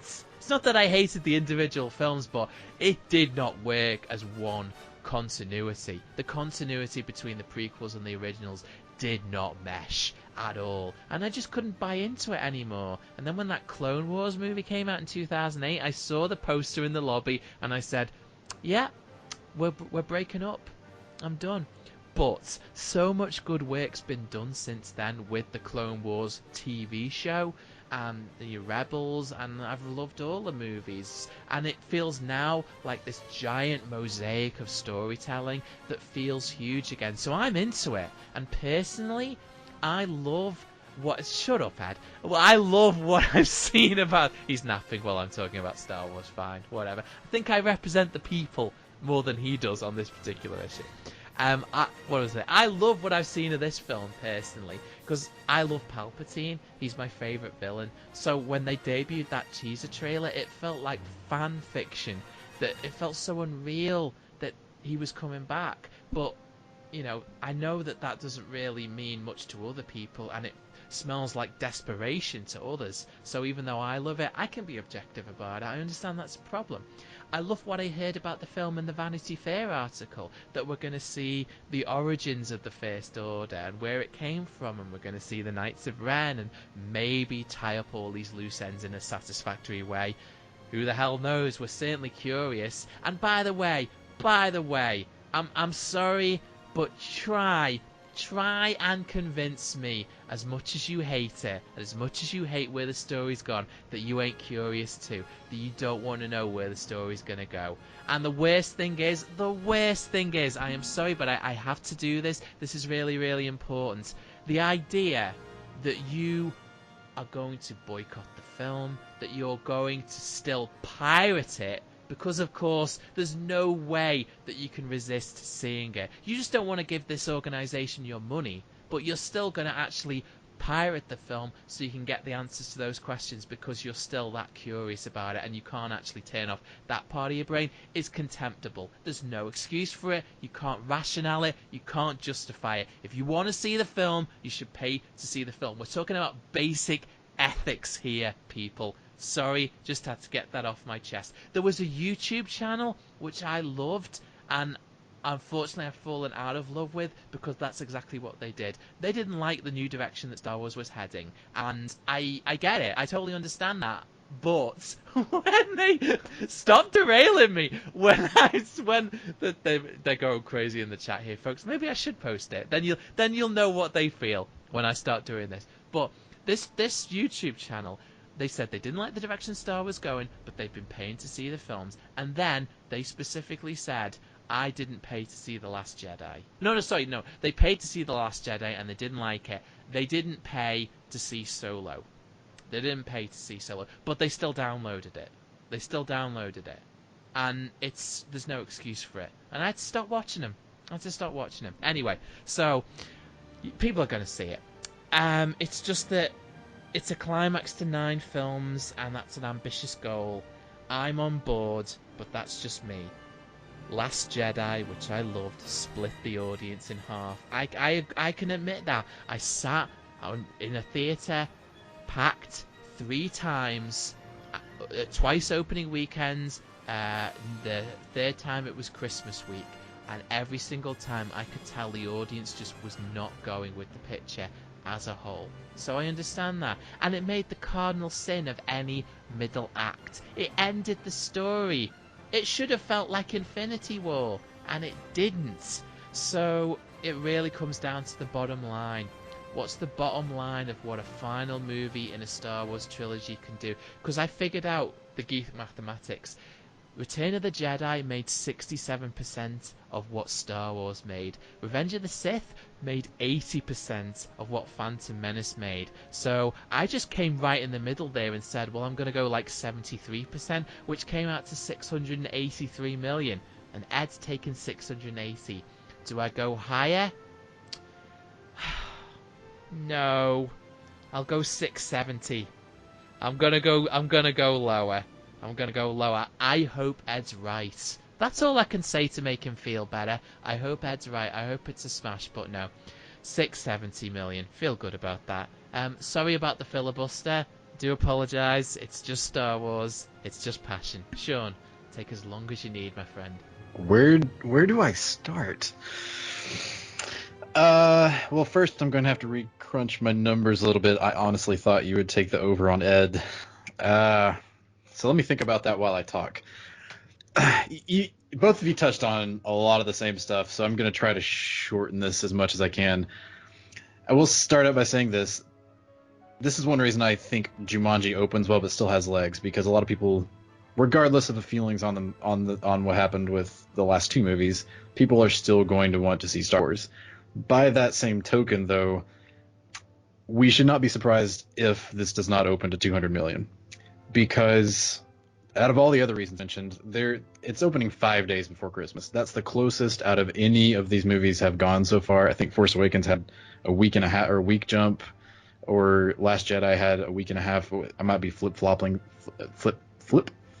those. But the closer you get to Christmas, the more people are going to be focused on shopping and traveling. And I think combined with the fact that some of those fans may not be willing to show up opening weekend, they will still show up. Yeah, I think it probably sneaks over 200, but I wouldn't be surprised if it opens in that kind of 190-ish range. I think they'll, at least over Lion King maybe, but gut feeling, it probably gets over 200. That being said, I think I tend to disagree a little bit. I think the marketing's been handled pretty smartly so far, because they have to ride this fine line of not divulging too much, because they, especially Abrams when he's making the movies, they have this protection of the plot, of the secrecy, especially with a finale like this. But as a studio, and probably even Abrams himself knows, they need to win back fans. And I mean, if they had a challenge marketing their Star Wars movies before, it is nothing on the level of the challenge they have right now. And I think, to err on the side of caution, it's better for them to hold back than to put out too much good footage and have people get hyped up all over again. So it isn't, they're managing expectations, as every studio tries to do nowadays, or should be trying to do. The question is, will it work? To the point about trilogies, Star Wars especially, second movies have just not performed, I want to say every time, but in the 2 times we've had trilogies, the second movie has always been the most or least attended at the box office, and I think a lot of people tend to forget the most divisive, even though Empire Strikes Back is looked upon as the golden egg of not just Star Wars, but sci-fi for a lot of people. When it first came out, it was fairly divisive from what, and I wasn't around at the time, but that's based on, talking to people who people that loved it, and it clearly showed at the box office. It was not nearly as popular of a movie as the original Star Wars was. And Attack of the Clones, for all intents and purposes, won over some of the fans who complained about some things in Phantom Menace, but it was still this more of a dramatic love story. And you kind of lost some of the kiddie audience with that movie. And I think we kind of see now this shift. They're moving back into epic saga mode with the 2 trailers we have seen from Rise of Skywalker so far. So that's a plus. The hook is the question mark. I don't know if there is a hook or not to this. My gut feeling is there is, because A, they're promising it to be the end. Most of us know it's really not going to be, but if it's the end of this story, I think we could all accept that selling point. But they have to deliver on it, and that's the part they can't give away, and that's the part we can only guess on. So I think going into this movie, we're not going to see the same kind of hype, but I don't think the curiosity has ever gone away. To your point, Phil, this is still Star Wars. You might not be as enthusiastic about it, but you still have an investment into it, especially for people around our age who have grown up with the franchise. And if this really is the end of that line, the Skywalker story, everybody, still wants to see that. And Star Wars fans have a history, speaking as one of them, of claiming they're done with the franchise, they're never going to show up again. It happened for 3 movies in the early 2000s, and look what happened with The Force Awakens. This is the tough, I think probably the hardest movie to call of the year out of all the big movies, and probably will be for a while, because there is that X factor. And going back to the Disney Plus comment, The Mandalorian will be streaming for over a month by the time this comes out. I think the reception of that show will have a major impact on how people feel about Star Wars going into this movie. It can win back people, or it could be the last nail that just really pushes this into still blockbuster territory, but not on Star Wars blockbuster level.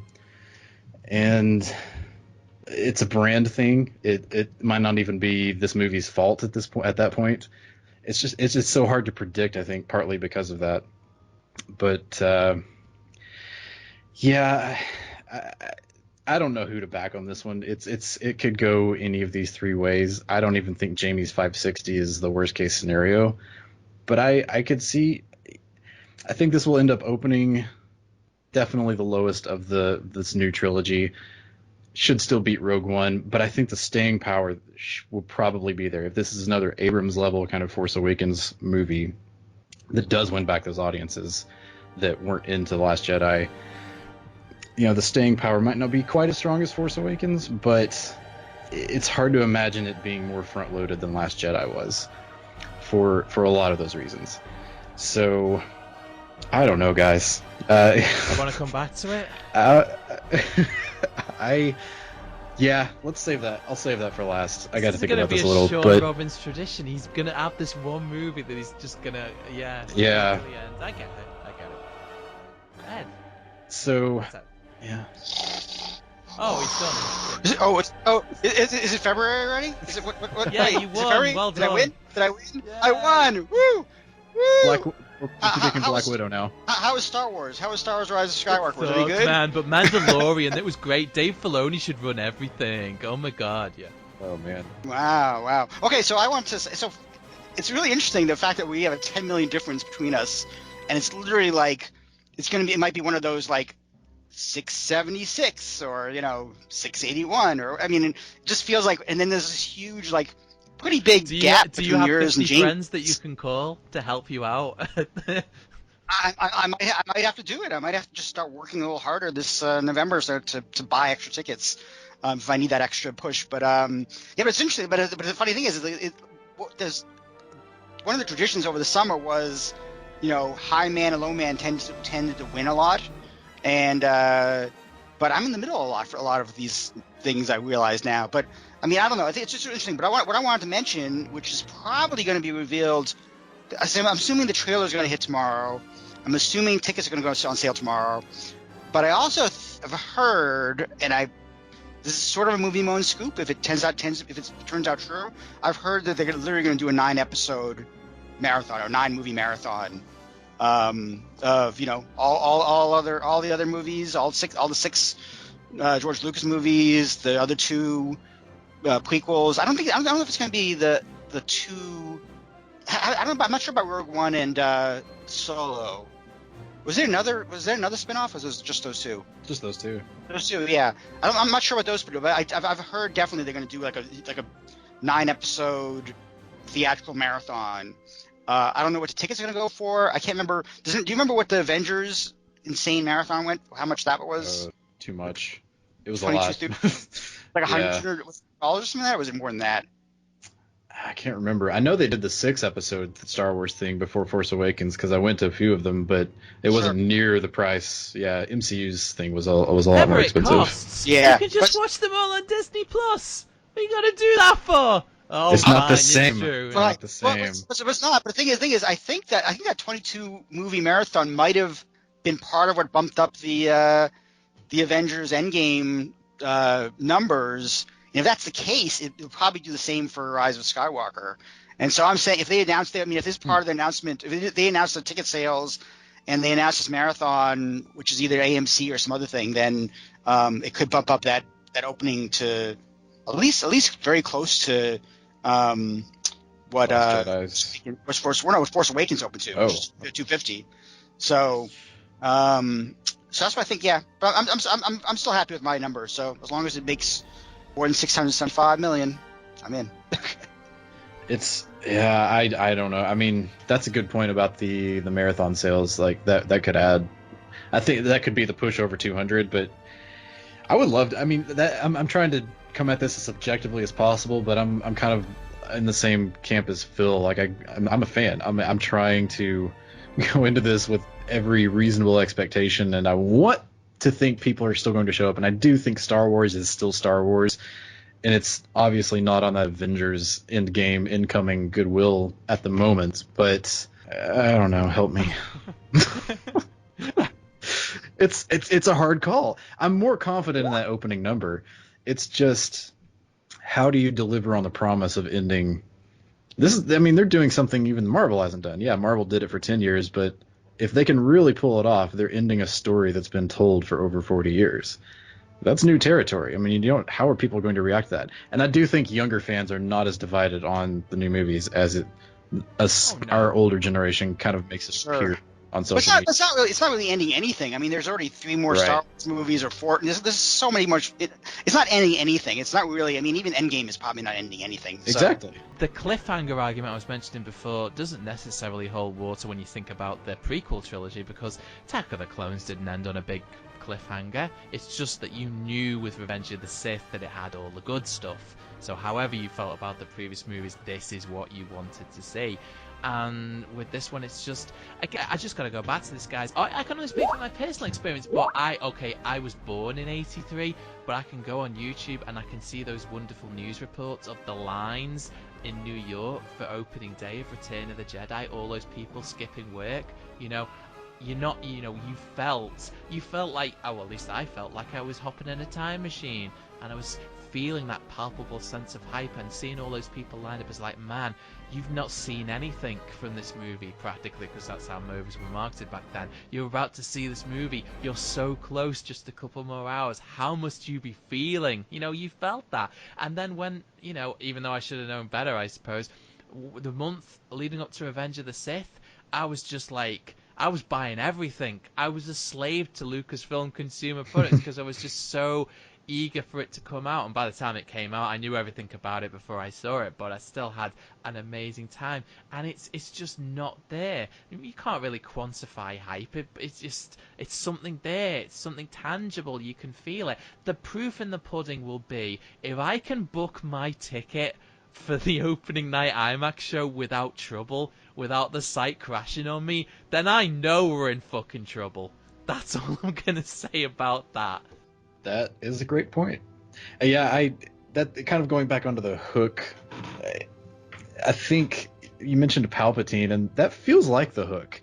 The question to me is, how organic will that end up being?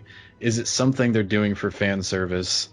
Or can they really write it in a way that makes complete sense with the other 9 movies?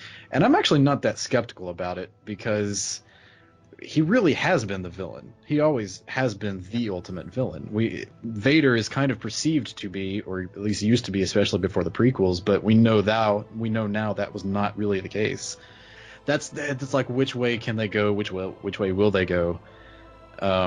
I mean, I will say this. I would not be nearly as confident if Abrams had not been doing it. I think he knows probably as well, if not better than anybody in the industry, how to save a franchise when it needs to be saved. And when Star Wars is making as much money as it is, I wouldn't say it needs to be saved, but by Star Wars standards, yeah, it kind of does. And he did it with Mission Impossible. He did it with Star Trek. He's done it with Star Wars once. Go 4 for 4, man. I think he knows too. I just think that obviously the deep-rooted fear is that this is going to be Return of the Jedi. Beat for beat, Return of the Jedi. Literally not beat for beat. There's no one in Carbonite, but you can certainly see the beats there. Palpatine being in it doesn't help, but when you see that shot in the D23 footage of C-3PO with the red eyes in what looks like a droid dungeon, I'm thinking that doesn't help. When you see Rey with the black cloak and the hood, just like Luke had in Jedi, doesn't help. When you see what's clearly a big, final battle between the entire Last Order fleet and what's left of the Resistance. Okay, obviously, it's got to have a space battle. You know what? I'll retract that one. That one's not fair. But, you have Lando, and, Lando's flying the Falcon. And if I'm a betting man, Lando's going to go out in a blaze of glory, just like he was supposed to do in Return of the Jedi, and it never happened. All these things is what he's thinking about. I really appreciate that he's decided to think about it as a close of the saga and take it on that way. But that's the hook. I mean, that's the only hook, and it just doesn't feel that way. It's right now. It's the D23 footage. It reminds you that all these movies. It takes you through all the high points, but again, it's like I just can't quantify this, but it just doesn't feel like it should. It really doesn't.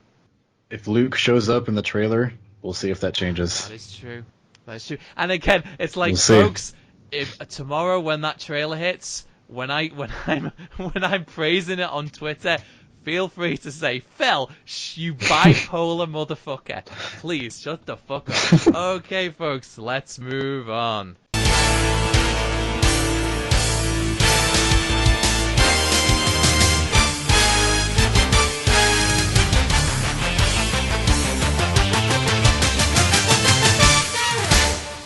Right, also opening on December 20th.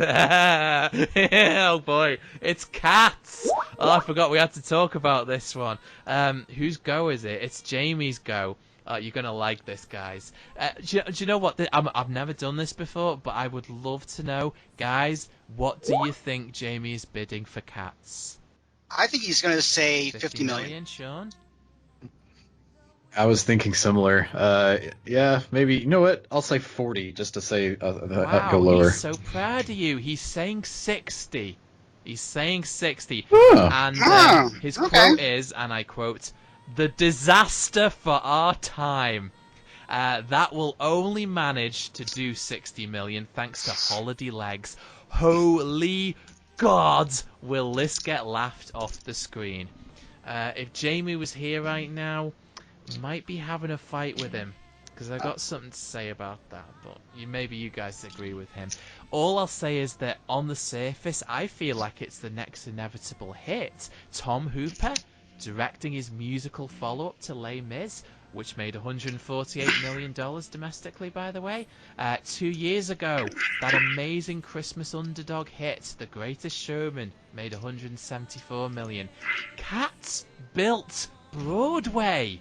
It was the musical mega hit of the first musical mega hit of its kind, and it's kind of amazing that it's taken this long to make it. So all the signs are there for $150 million, right?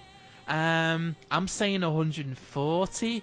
I don't know why I can't go to 150. Don't know. I just don't feel that big on it, but 140 for sure. The only thing that we have to decide as adults here is whether all the immature talk on the internet accurately represents the general public, and people won't go because they are genuinely freaked out by how this thing looks. I hope not. I gotta say, I was silent when the trailer came out because I was pretty fucking disgusted by the way people were acting. Not specifically people talking in general and making memes. That's what general people do on Twitter. I'm talking about these so-called professionals who spend their time doing movie punditry shows every day and getting paid for it, acting the way they were, ripping this thing apart in such an immature fashion. All those countless hours of work that people in production design and the art department and makeup and visual effects and photography and choreography have sweated to make this thing, to have it derided like that. And I don't know why it triggered me so much, because this happens all the time. I just think it's systemic of people's default function when they don't know how to react to something different, which is snark. Snark is the default setting. I just wanted to scream at the top of my lungs, what did you expect it to look like? It's cats. They look like cat people. That's what they look like on stage. Maybe if you ever went out the house and went to a show, you'd know that this isn't exactly a deviation from the source material. They look like cat people. There's no photo reference for that. If you saw a real cat-human hybrid, you probably would shit your pants. So, for people saying that this trailer made them do that, I think it means it's kind of working. And I've just got to believe that there is a contingency of people out there that are not going to be turned off by this because they actually know what Cats is supposed to be. So I'm just going to say, fuck the haters, and I'm going to bid 140 million. Edward, as someone who actually lived in New York and knows Broadway scene, I assume you're on the same page as me, right? Well, I do want to say that I if I were really cool, I would have like played Living Color's Middleman right here. It'd be like really awesome. I was trying to play it, but like my Spotify is in the middle of one of those stupid ads, so it didn't play. So maybe we could edit in there because I'm going to be right in the middle again. I'm in the middleman again. No, everything you said, Phil, was absolutely right. Everything Jamie said was absolutely wrong. No, you're right. I mean, the problem is we're so much part of this online world and seeing what's out there on the online. Maybe me even more than you guys, but everyone's bad mouthing Cats. It looks terrible. Blah blah blah blah blah. But you know what? I mean, I live in New York, and we've been making fun of Cats the entire time I played here, and it made them so much fucking money. So people like it, the show, and it's like there's an audience for Cats and to see the movie, and there's like Taylor Swift's in it. There's a lot of Jennifer Hudson's in it. There's a lot of people in this movie who people like. So and Rebel Wilson. And yet, I mean, she was in Jojo Rabbit, which I just saw, which I wasn't a fan of, but yeah, Rebel Wilson, exactly. Well, there you go. And I'm going to lower my number now. No, I'm just kidding. Yeah, but I think I think there's an audience. I mean, I'm not sure if I'd go as big as your number, Phil, but I think that when I compare it to like Les Mis, I can't remember exactly how much that made. Same director. 148 million. I don't. Yeah, I looked it up. Yeah. 140 million. Okay, and that also had Oscar buzz, and that had that had an extra like January, February, March when Anne Hathaway and everyone else got Oscar nominations. I'm not sure if this will get that, and that's the big difference. I mean, I kind of have been pushing for Jennifer Hudson to get nominated again. I think she's okay. I don't want to mention CinemaCon one more time, so I won't. But imagine I mentioned CinemaCon again. Too late. Too late. But so I think Jamie's really like misjudging this one a lot, and I'm gonna go 110 million, which again is right in the middle. It might be, I think you make good points, and I think you might be closer, especially with Christmas and all that stuff. But I mean, I don't know. I just don't know if this is gonna get the awards. But I think it's gonna get the audience. I don't know if it's going to get the same awards push. I don't know if it's going to get the same. Like I definitely know the movie writers aren't going to support it like they did Les Mis, or some of these other like. I wasn't even a huge fan of Chicago, and that people were raving about that one. I don't think it's going to get that kind of raving either. So, but 110 million is my number. Sean, you haven't backed me in a while. I need this. I need to know I'm onto something here. Can you help a brother out? Here's the thing. Every time one of these musicals comes around, I always ask myself, am I knee-jerk reacting to the last big musical that came out at that time of year? And in this case, it's Greatest Showman. I don't see this being anywhere near that big. But it's hard to argue with the fact that there is clearly a fan base for this as long as it ran on Broadway, and I completely, like 150% agree that the toxic reactions to the trailer and how these characters look completely disregards the thousands of people that work not just on this movie but every movie. I mean, we saw it with Aladdin and just the complete backlash that movie got online, and look what happened to that movie when it actually came out, and people loved it. People that are just kind of outside the social media sphere, average moviegoers. I think on some level this could be that, but I don't know, guys. I see where Jamie's coming from on this one, and maybe not necessarily just based on the reactions, but I think this has a little bit more competition around. Not only should Frozen 2 still be playing pretty well going in, the Les Mis comparisons I get, but to me, this year's Les Mis is a movie we're not even talking about, and I think that's Little Women. I think that movie will take a lot away from this one. Even though they're not exactly the same films, they're going to cater to a similar female-driven audience. And combined with Frozen, I just have a hard time seeing Cats. I mean, something really unexpected needs to happen. Frozen 2 needs to not have staying power. Star Wars and Jumanji need to disappoint. Little Women needs to not go anywhere, which I just don't think is the case. Or, maybe there's a big original soundtrack that's coming out, kind of like with Greatest Showman, that just captures people. I can see 100 happening. It's just such... I'm going to go with Jamie. Oh my god. All right. It's going to be close. I'll go a little under 100 This man's for now. never seen a musical in his life. Boo! Yeah, but I didn't even know Little Women was a musical. I guess they're going to pull that as a surprise. That's going to be like the big surprise. It'll be all of a sudden like, oh yeah, we've added musical numbers now and original songs by Pink. I don't know. I can't. That's the thing. I think a lot of the same people that would be interested in both movies are going to look at these two movies, and I think Little Women's going to win out. That's my gut feeling right now. Yeah, I'm curious because I literally I'm not a Little Women type person. Like I've not gotten on the bandwagon yet where I think that's going to be a huge movie as much like another arty Oscar film. But I want to bring up two things. You mentioned Greatest Showman, and actually, if you remember, that opened right against Jumanji, and it opened with 8.8 million, and that actually had better legs because it made 175 million, which was obviously lower. But I mean, based on an 8.8 million opening for any movie, most of the time that's death.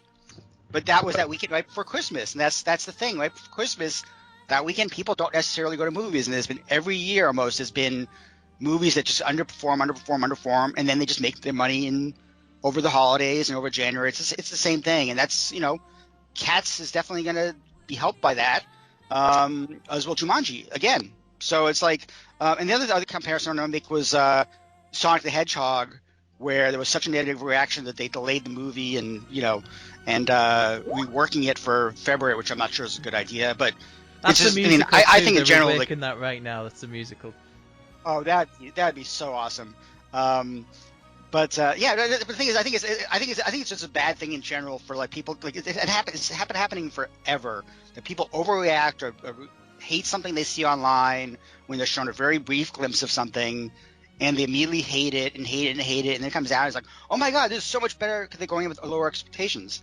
I think it's so much better, and I have confidence that Cats is gonna, you know, find an audience. Maybe not as much as Phil says, but I don't know. I mean, Phil could be right on this one, I think.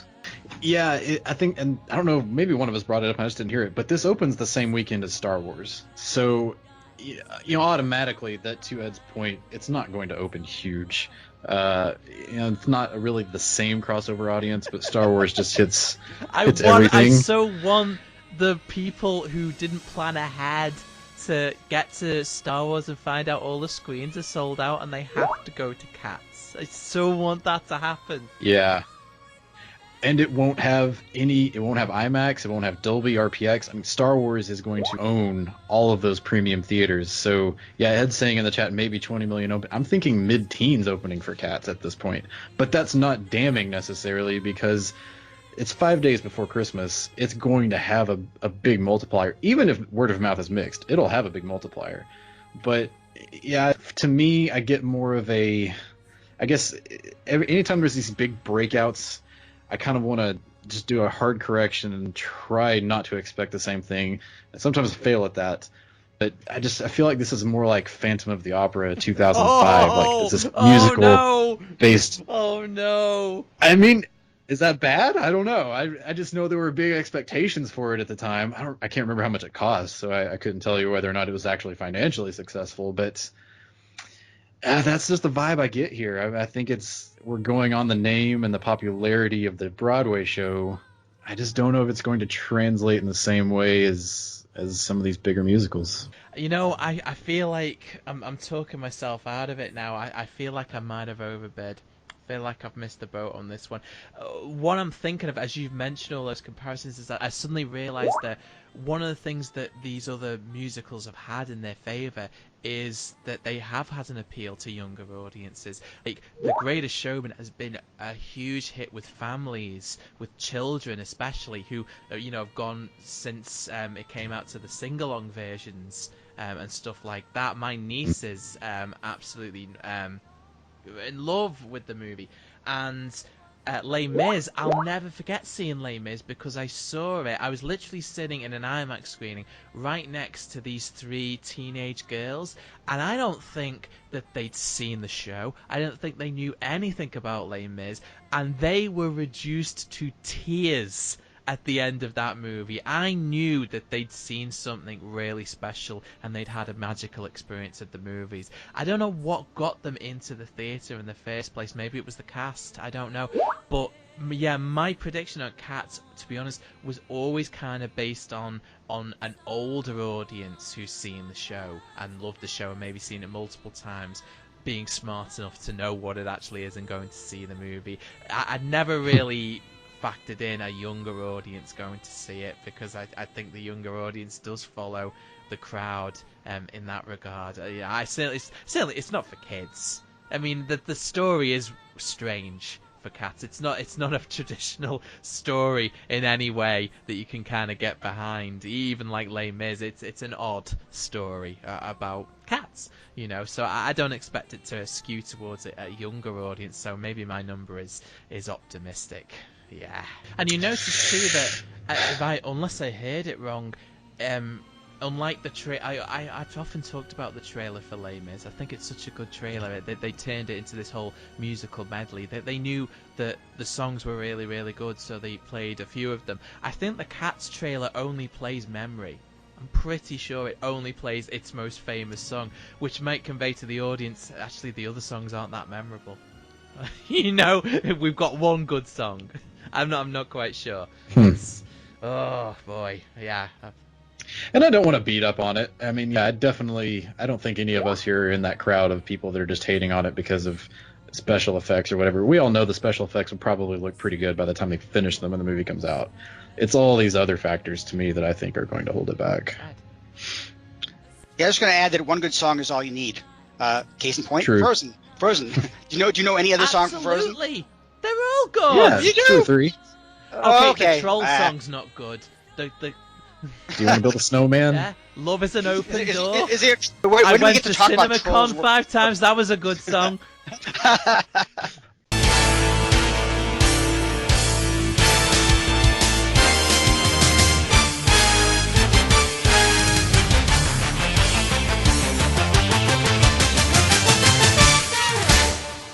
Okay, folks, last round actually. But we lived up to it, didn't we? We kept the show as long as we always do. But it's the last round, folks.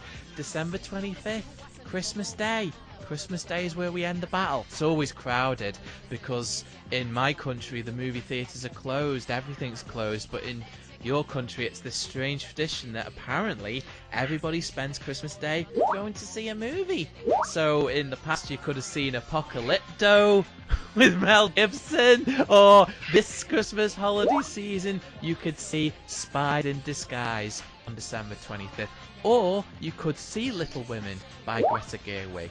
Or you might, in limited release, be able to see 1917 by Sam Mendes. But we're going to talk about the one which has the biggest commercial appeal, Spies in Disguise.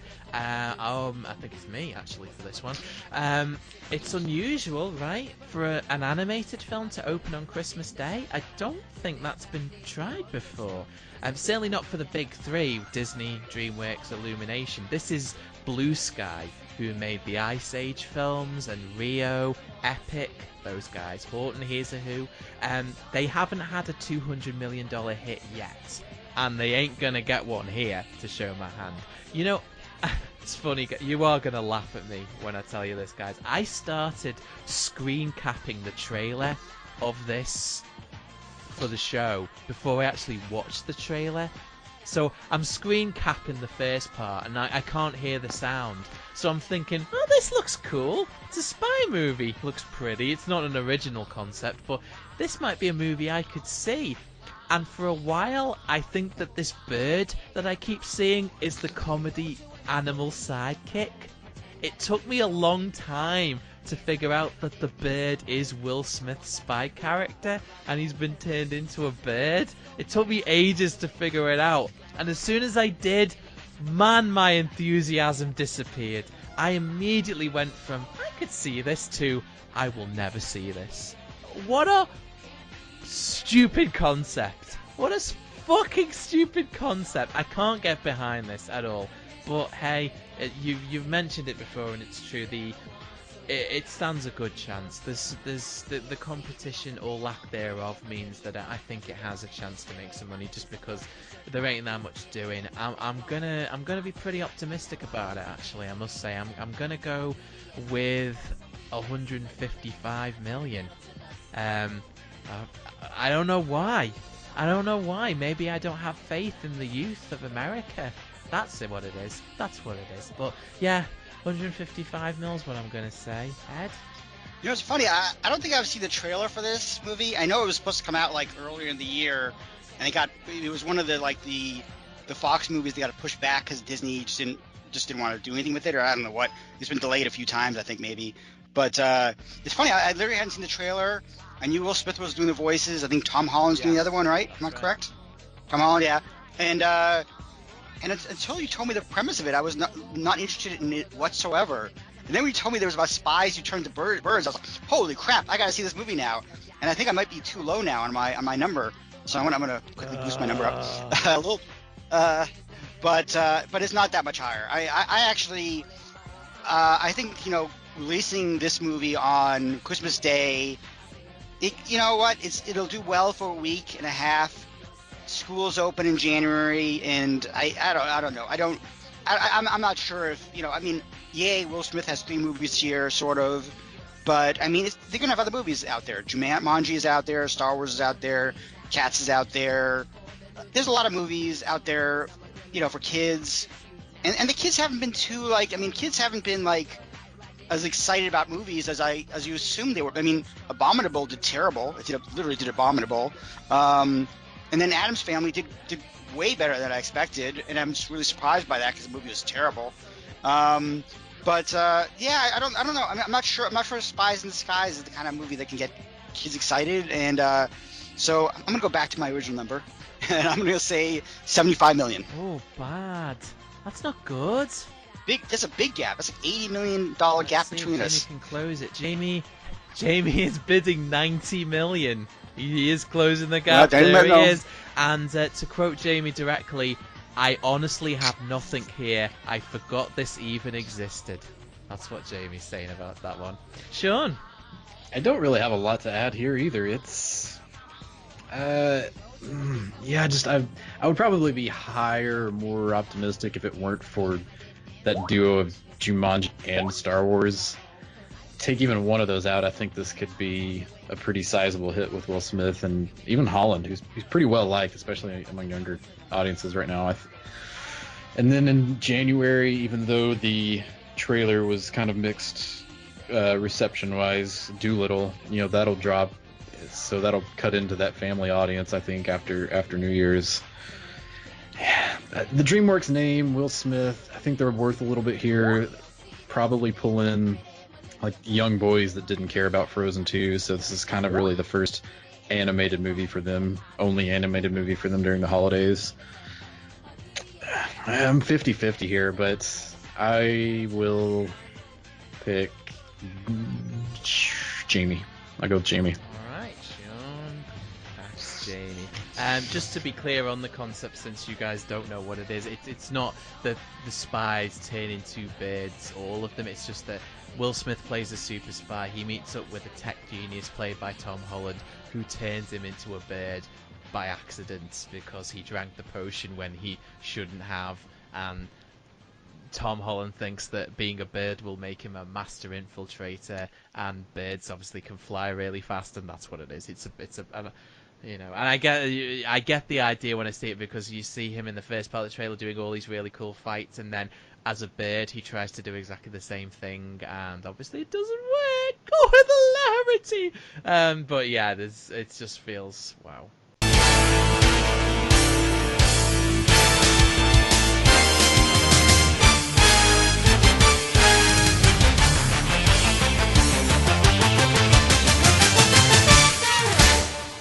Right, so that's that. The game's almost over, but one question remains. Sean must bid. He must choose, and choose wisely. Who is he going to back on Star Wars The Rise of Skywalker? I'll just remind those numbers again.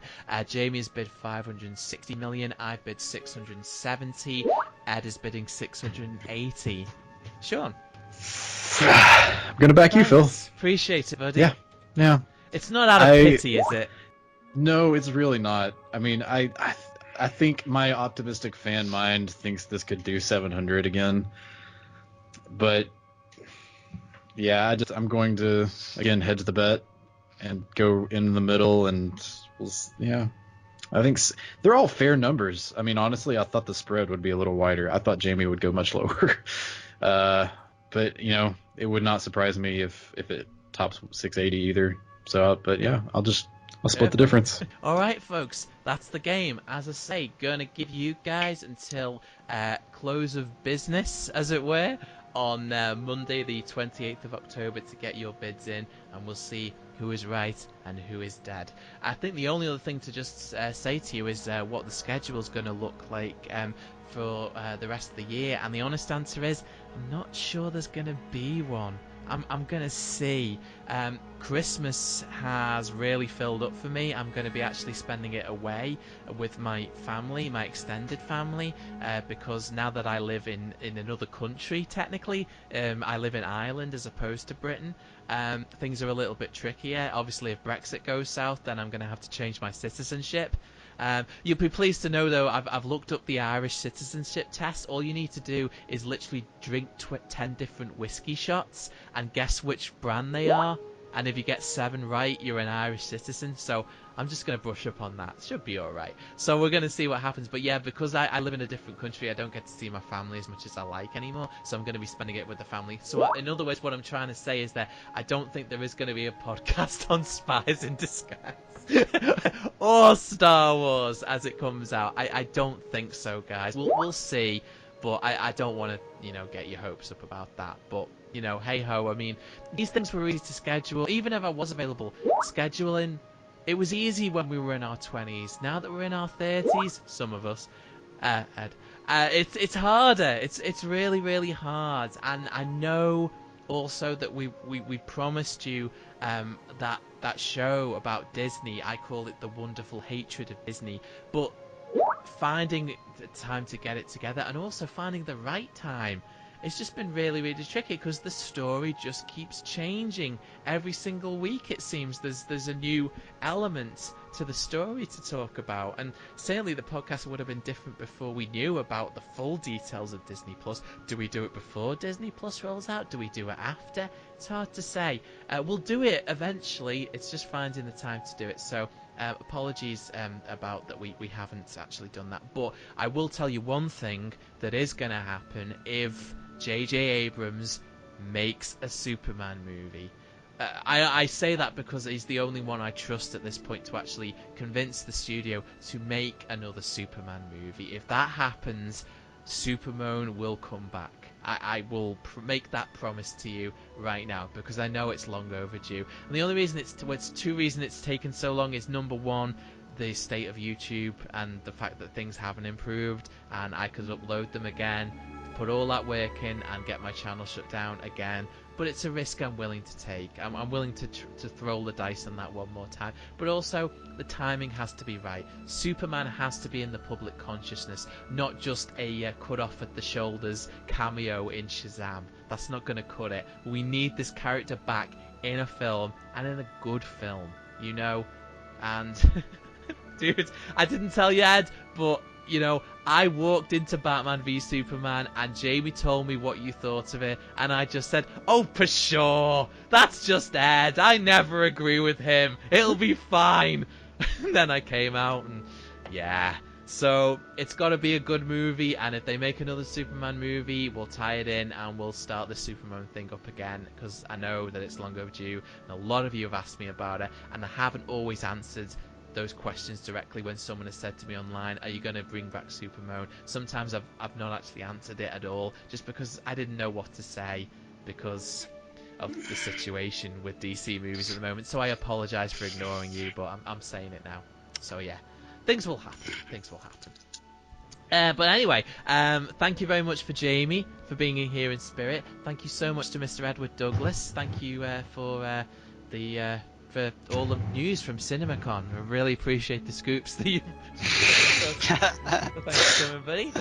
Oh yeah, thanks. Well, I gotta say, I told you before I was in a really bad mood today, and I'm in a much better mood after doing this. So you definitely should try to do this podcast more often, if it's only to keep me from going on Twitter and yelling at people.